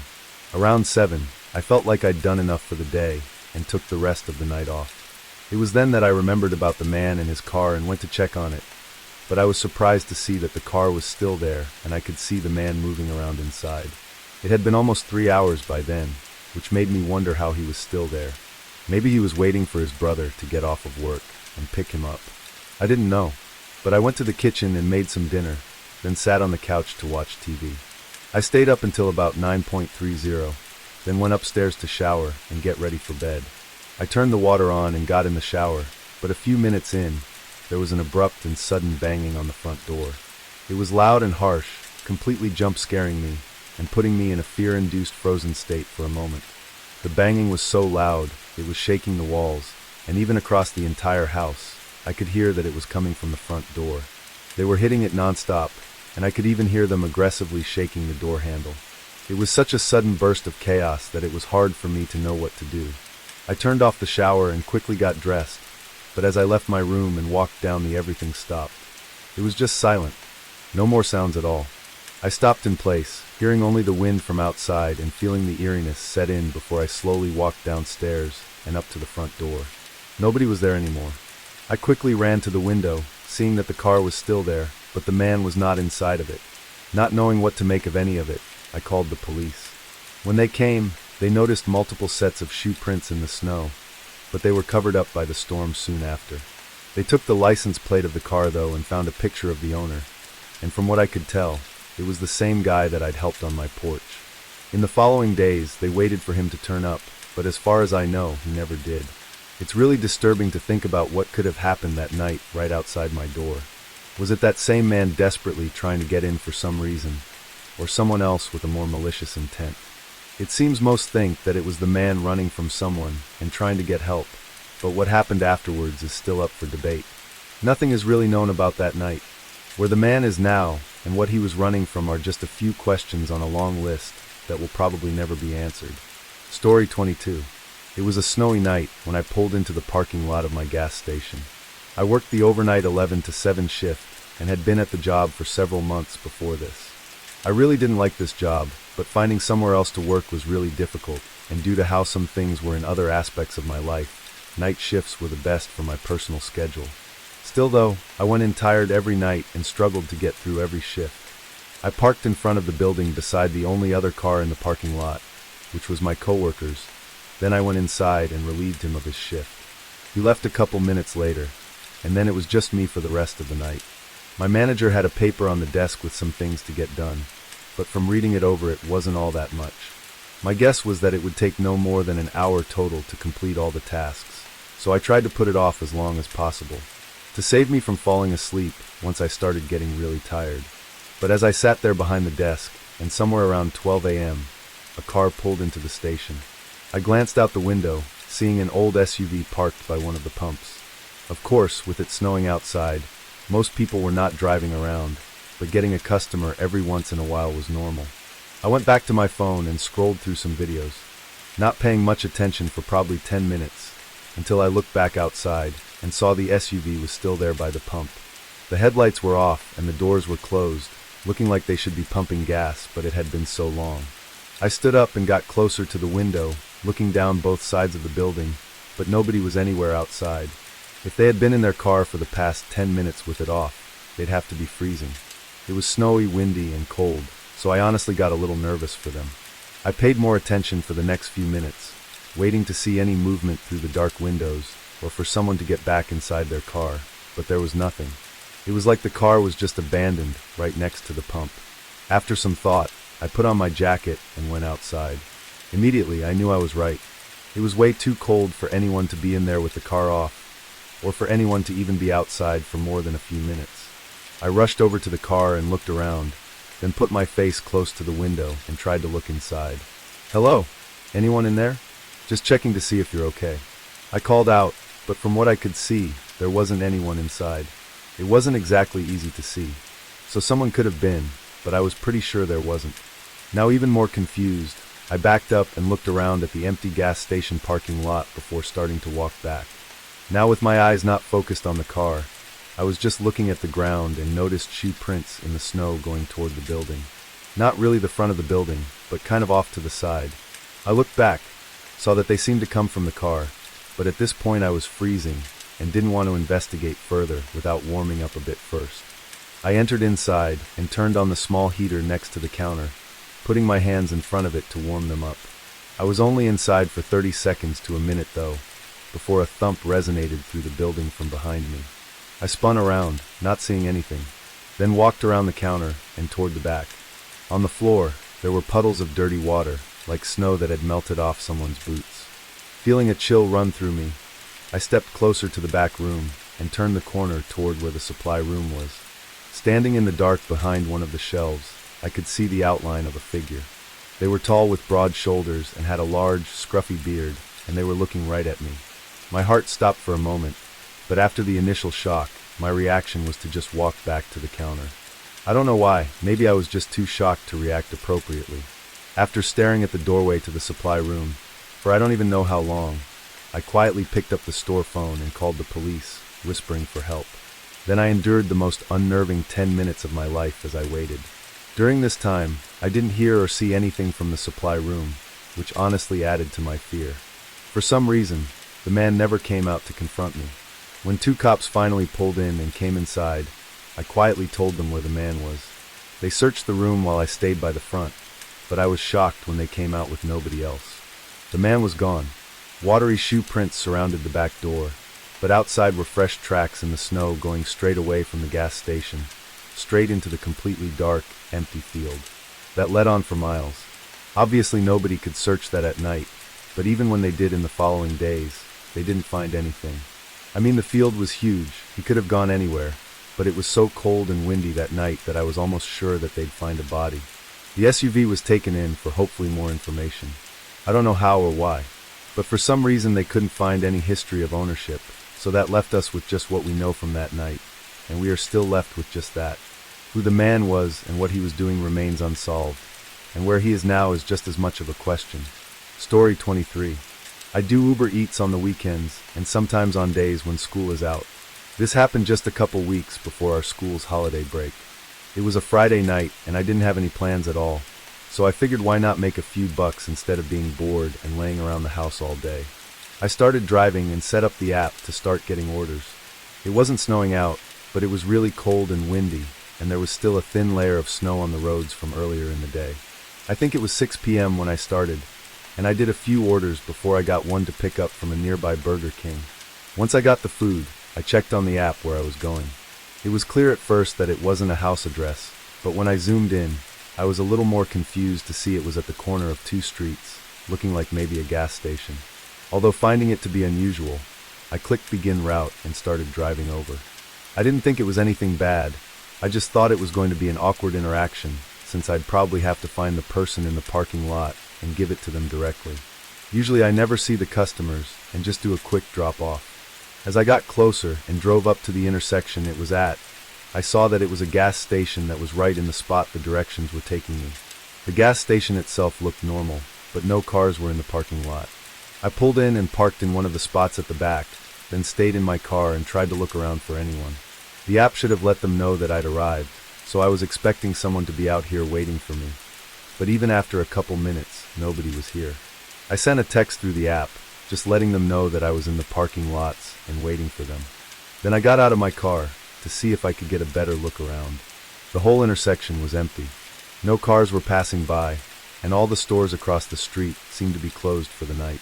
The longer I stood out there, the more unsettled I got. I checked my phone, still seeing no response from the customer. I was just about to get back into my car before a truck pulled into the gas station. They passed the pumps and drove right up to me, parking just a couple spots away.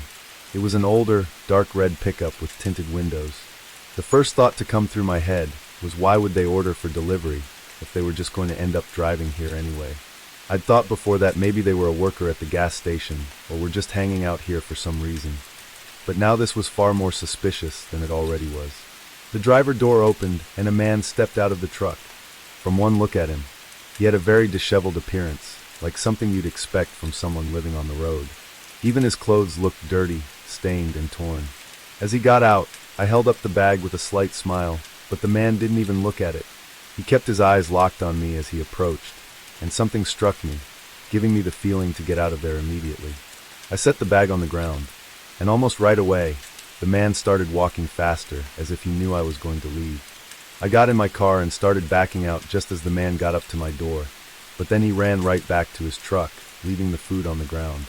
As I left the gas station, I saw him back out quickly and start speeding toward the exit I was leaving from.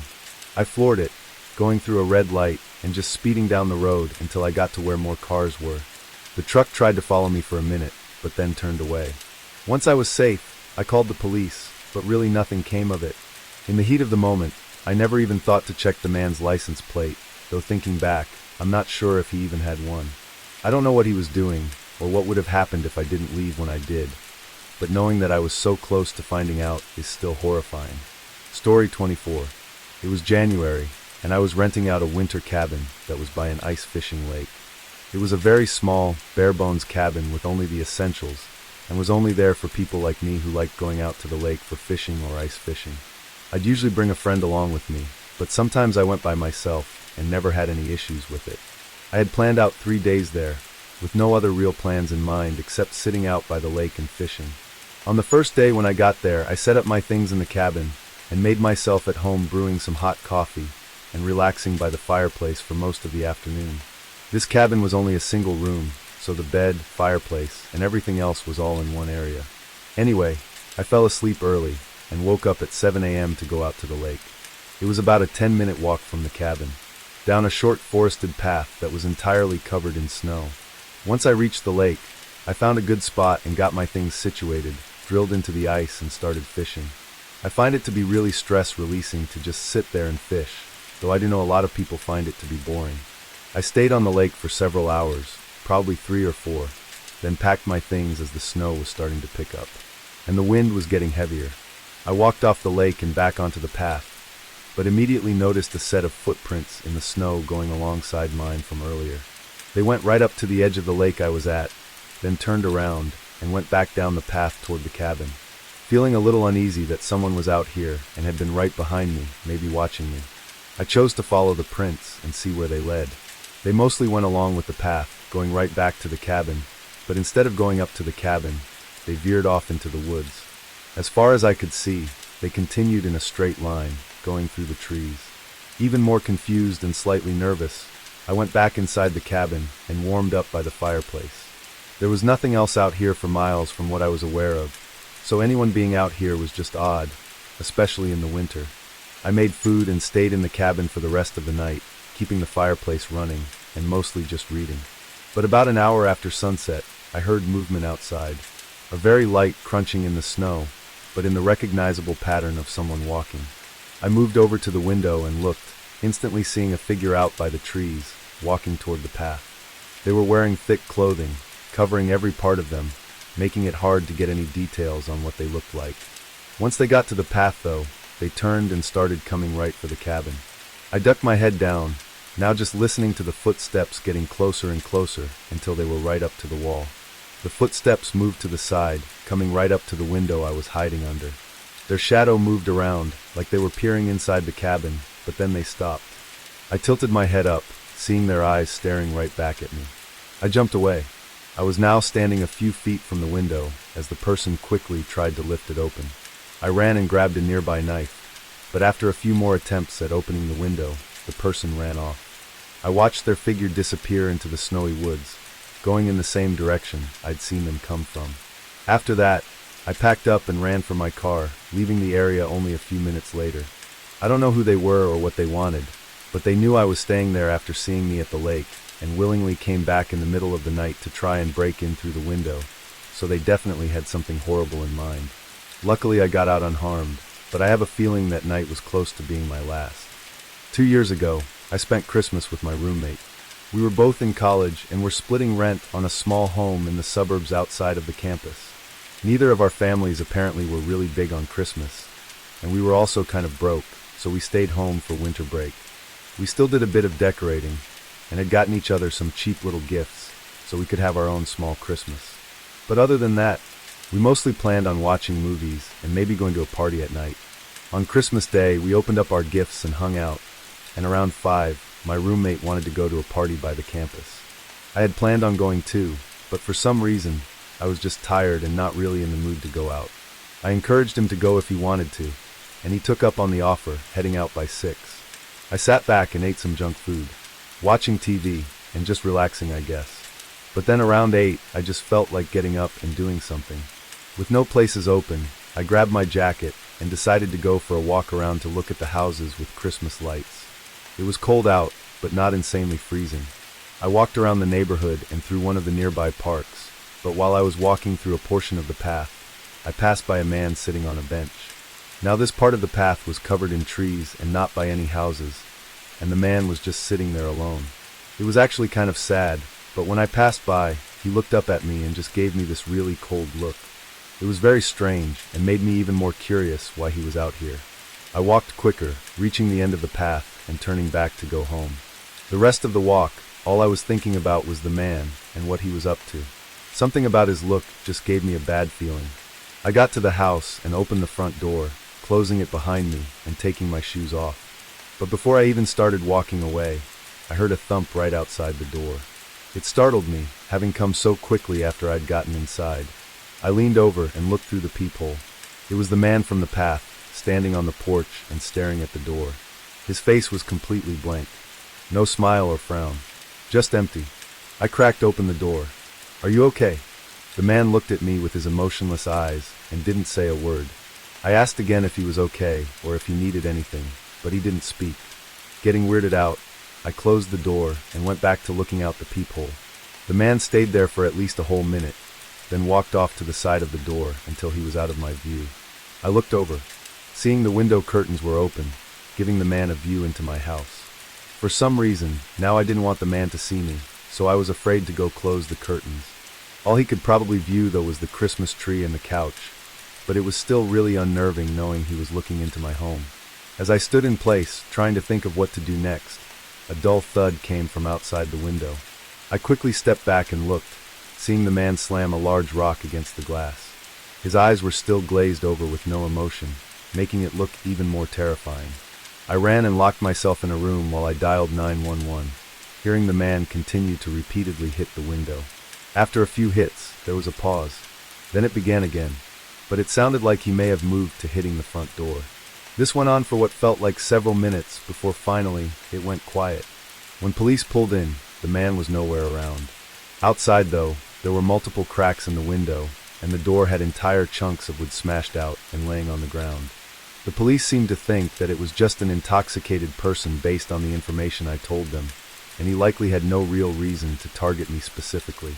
Whatever the case, the way he was acting was just insane, and if he had gotten in, there's no saying what he would have done. Story 25. I do deliveries for my local Papa John's. I'm in college, so this is just one of the few jobs I could choose from. A few of my friends work here too, but we're all delivery drivers, so even when we have the same shifts, we don't really see each other. Anyway, this happened to me last December, while I was picking up some extra shifts before Christmas. This night, it was snowing a good amount, making deliveries take longer than usual, while also getting more deliveries than usual.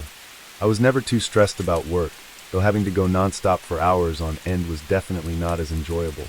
At 9:30, I grabbed my next set of orders to deliver and got in my car to get the directions up. I had 2 orders and the houses were just 5 minutes from each other, but they were both pretty far from the shop. They were 15 minutes away, which was more like 25 minutes in this weather. The first part of the drive was normal, but then it began taking me toward the less visited part of town. The houses here were older, and most of the shops in the area had closed. Nobody ever came around here unless they lived here because it was so old and just wasn't up to today's standards.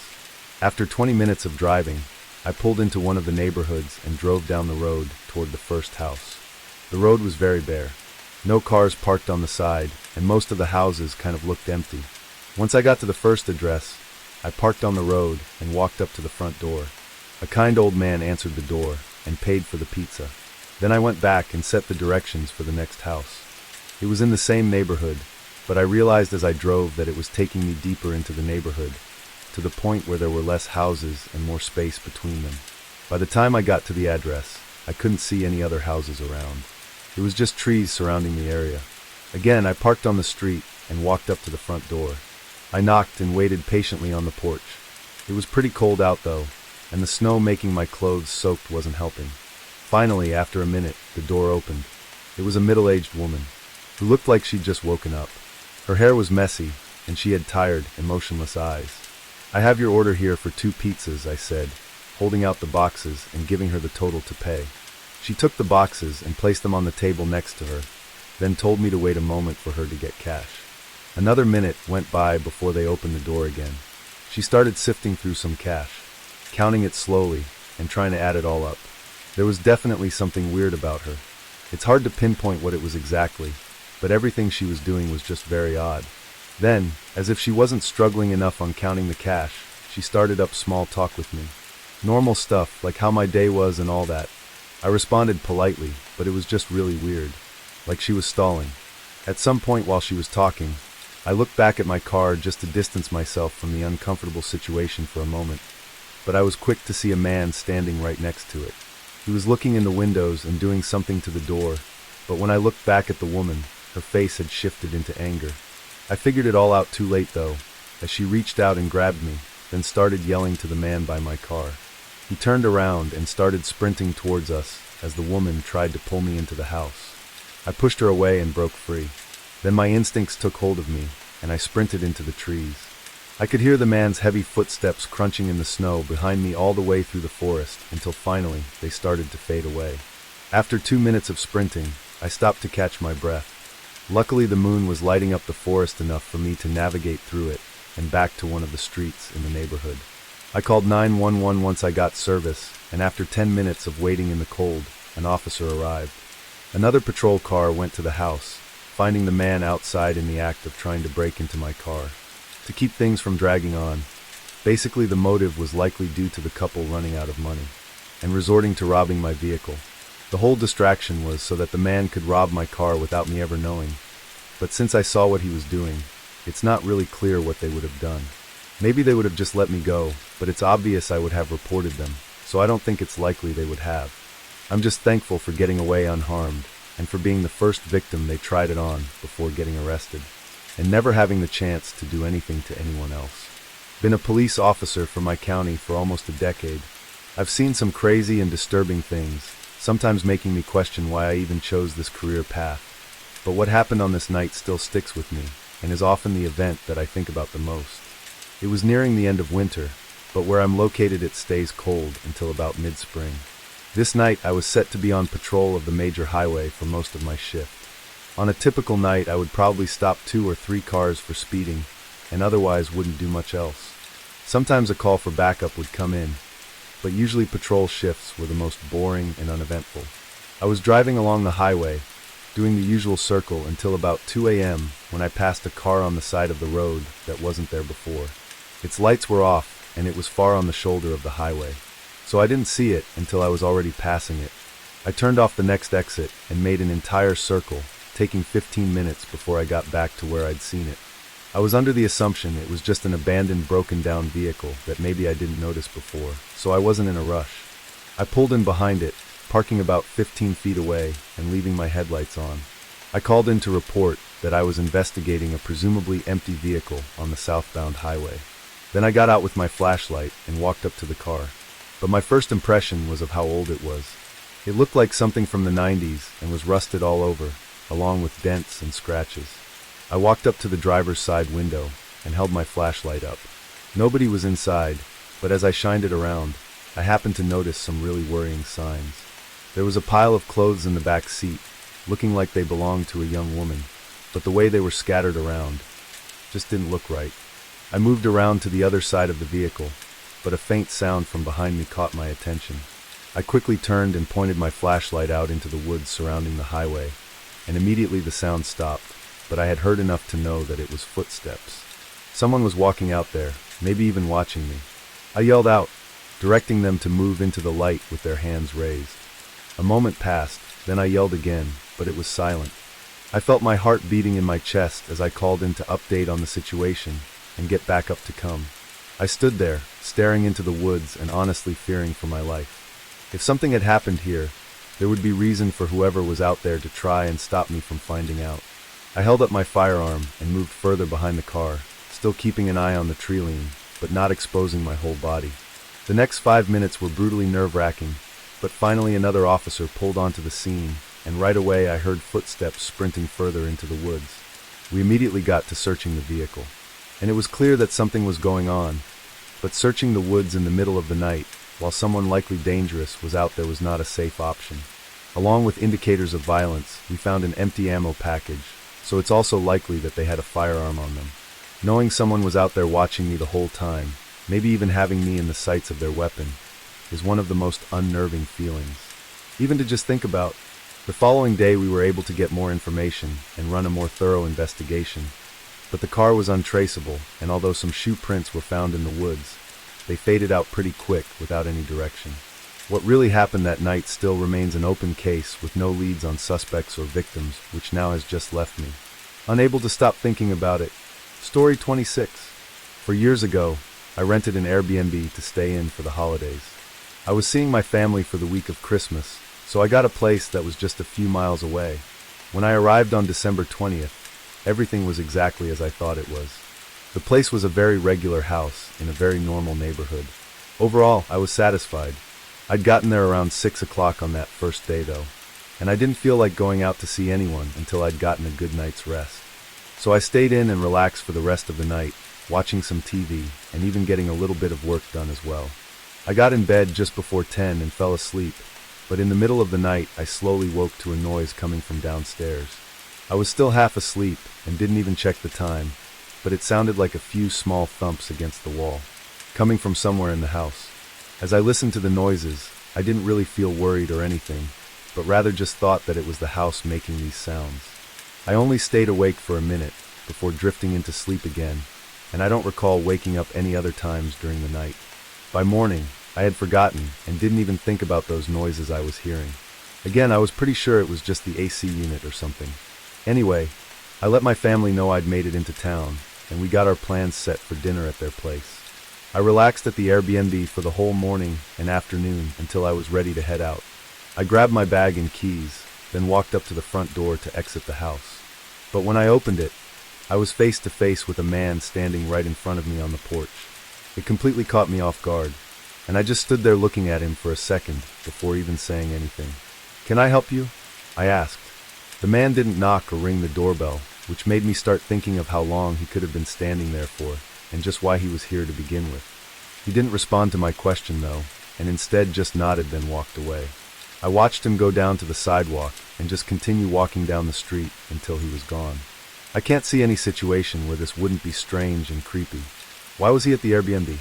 And for how long was he standing there without knocking? I made sure the place was locked up, then drove to my parents' house for dinner with the family. I brought up the situation as an interesting story, and everyone else seemed to think it was just as creepy as I'd thought. Catching up on life and everything.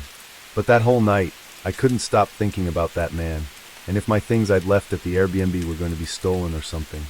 I ended up leaving the dinner get-together around 9, and getting back to the Airbnb 15 minutes later.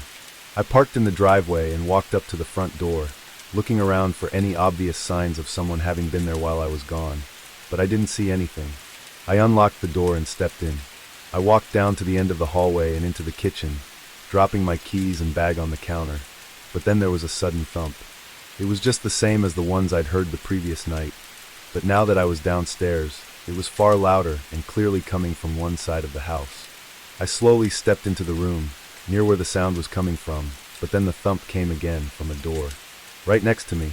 I jumped back, getting a surge of adrenaline, and then after staring at the door for a few seconds, I could hear the faint sound of heavy breathing from the other side. I grabbed my keys and ran for my car. I still didn't know exactly what was going on, but I was not going to stay to find out on my own. I called 911 and waited for them to arrive. When they did, I watched them go in and search for a few minutes. Then they came out and told me something horrifying. The door the person was behind was the garage door, which showed signs of distress from the person likely trying to break the lock and get inside. Unknown to me, there was a side door connected to the garage that led outside, which had been left unlocked by whoever had stayed here before me. I didn't ever plan to use the garage, so I never checked it. Whether the man I'd seen on the porch was the same person that was in the garage is unknown. But just knowing that I was asleep while someone was right below me trying to break into the house is terrifying. What they were trying to achieve after breaking in, we have no way of knowing. Obviously after that though, I went and stayed at a hotel for the rest of the week. But I still find myself thinking about that situation, even 4 years later. Story 27. Was visiting my family for the holidays last year. They live 15 hours away, and I usually try to tough it out in one long drive. But this year snow had come early and made driving a lot slower, so I was prepared to stop at a hotel somewhere along the way. I didn't book anything in advance, since I didn't know how far I'd get before wanting to stop. I was just going to pull into wherever and see if they had a room available. It was barely snowing, but the further out I got, the more snow seemed to be coming down. Roads were still clear, but everyone was definitely driving more slow and carefully. Around 8 hours into the drive, I still hadn't made it halfway there. I was getting frustrated as it was already 9 p.m., and it was just taking so long. I should have been over halfway there at this point. But now I felt like I had to keep going so that my drive tomorrow wouldn't be even longer. The snow had let up a little bit, but it still had accumulated on the road because there were no plow trucks. I drove as long as I could, making it to 12 a.m. before deciding I'd had enough and needed some sleep. I pulled off the next exit and into a small motel parking lot. It was a long one-story building with 10 or so rooms. As expected, it wasn't the nicest looking place. The outside looked really old, and even the lights on the sign were dim and half burned out. I parked in a random place near the rooms and got out, walking up to the main entrance area. Inside, it was a very small room with a front desk, but there was a sign propped up on the counter. It said, "Be back in 15," with a little picture of a coffee cup on it. The chances of me arriving while the worker was taking their break just showed my lack of luck on this drive. I walked out and back to my car, but this time when I looked around the parking lot I noticed something that I hadn't before. It was completely empty. I stood there in the cold and looked for a minute and didn't see a single car, and from it didn't look like any cars had even been in the parking lot tonight. I got back in my car and turned on the heat to warm up while I waited. Seeing no cars and nobody at the desk had me second-guessing whether the sign was actually for someone taking a break. There were no places within 15 minutes anyway, so I don't know where they could have driven off to if they were taking a break. I sat back and tried to think of what to do next, but my eyes and head were so tired, and I ended up passing out in my seat. When I woke up, a few hours must have passed. The snow had started pouring down again, and the wind was making my car sway. I sat up and looked toward the front entrance of the motel, but immediately made eye contact with a man, peering in through my window. I jolted back as he stepped away and yelled something toward the parking lot. I looked behind him, seeing a truck on the other side. Another man got out of the driver's side and started walking up. The one by me then walked around my car, trying all the door handles. I snapped out of it and put my car in reverse, trying to back out, before the wheels spun under me. Now the men were moving quicker, one yelling at the other to come over to his side and break the back window. I continued moving my car back and forth, trying to get through the thick patch of snow, but the sudden shattering of the back window only made it harder. I was trying everything now, as one of the men was reaching in for the door handle, and just when he put half of his body through the window and opened the door, I finally got traction and spun the car around. The man fell out, and the other tried to get in his truck to follow me as I turned the car and made my way out of the parking lot. Once I was back on the road though, they stopped following me. Although I don't feel like it was entirely my fault, I definitely should have not let myself fall asleep in that parking lot, especially in the middle of nowhere like that. What those men had planned could have been anything. They were obviously prepared though, and it almost seemed like they knew that this motel parking lot was an easy place to target people. But whatever it was, I'll probably never know. Story 28. It was early December. I was at home this night, spending my day off inside by the fireplace. It was way too cold and snowy out for my liking. I did a bunch of things around the house that needed to get done, but otherwise, it was a relaxing day. I had the news running in the background, listening to how high winds and possible blizzards were to be expected starting tonight. I sat on the couch and turned on a different channel. Around 7 though, I could hear wind slamming against the house, and it really did sound like there was a blizzard. I got up and went to the window facing the backyard to see how it looked outside. At first all I saw was snow rushing to the ground with almost no visibility, but then I saw something else. A figure walking through my backyard. My backyard was pretty big and didn't have a fence, so it wouldn't have been that unexpected if it weren't for the blizzard going on outside. Whoever was out there was just walking at a regular pace, going toward the end of my yard before the snow and darkness took over any sight I had of them. I stayed by the window for a minute, trying to catch one more look and figure out what they were doing, but I didn't see anything. I was honestly scared for them, but also couldn't see why they'd be out there at all. The end of my yard that they were walking to led to a road, but it wouldn't get them anywhere for miles, which was not doable on foot. I went back to the TV, but I still couldn't help thinking about it, and only 5 minutes later there was a knock at the door. I went over and cracked it open. It was a man in a heavy winter jacket. His nose was bright red, and his face was pale white, like he'd been out in the cold for a while. I couldn't know if this was the same person I'd seen in my backyard, but my immediate guess was that it was. "How can I help you?" I asked. The man let out a humble smile and spoke through shaking teeth. That he was waiting for a ride to pick him up, and asked if he could stay in my house for a few minutes to shelter from the cold, just until the ride got here. I took a moment to respond, because I actually considered it given the state of the weather. It's easy to say that under no circumstance would you let a random man inside your house, But when they're practically freezing to death on your doorstep and asking for your help, the answer on what to do isn't as black and white. I told him he could wait on my porch, which had an overhang that blocked the snow, and offered to give him an old jacket of mine if he needed it. The man didn't look too happy, but just nodded and went off to the side and sat on the chair I had out there. I closed and locked the door, then went upstairs to grab my old jacket. It was way too big for me and was in horrible condition. But obviously that shouldn't matter in this kind of scenario. I picked it up and walked downstairs, about to unlock the door and open it, but something stopped me just a moment before. I don't know what it was, but it made me hesitate. I leaned over and looked through the peephole. The man was now standing right up against the door with his hand on the handle, like he was preparing to push it open. As soon as I unlocked it, I felt my heart rate increasing as I took a couple steps back and quietly pulled my phone out to dial 911. As I whispered into the phone, I just stared at the door with wide eyes, knowing what was waiting for me on the other side. Once the police said they were on their way, I slowly crept over and looked out again. The man wasn't there, not on my porch or anywhere in my front yard. He was just gone, like he knew that I had called the police. Nothing else was found that night, and no signs of him ever showed up again. What he would have done if I had opened the door, I can't be sure of, but hopefully he never comes back. Interested in more real-life mysteries? Be sure to like and subscribe to our channel. Leave me a comment and I'll read you. Enjoy life, because there is only one life.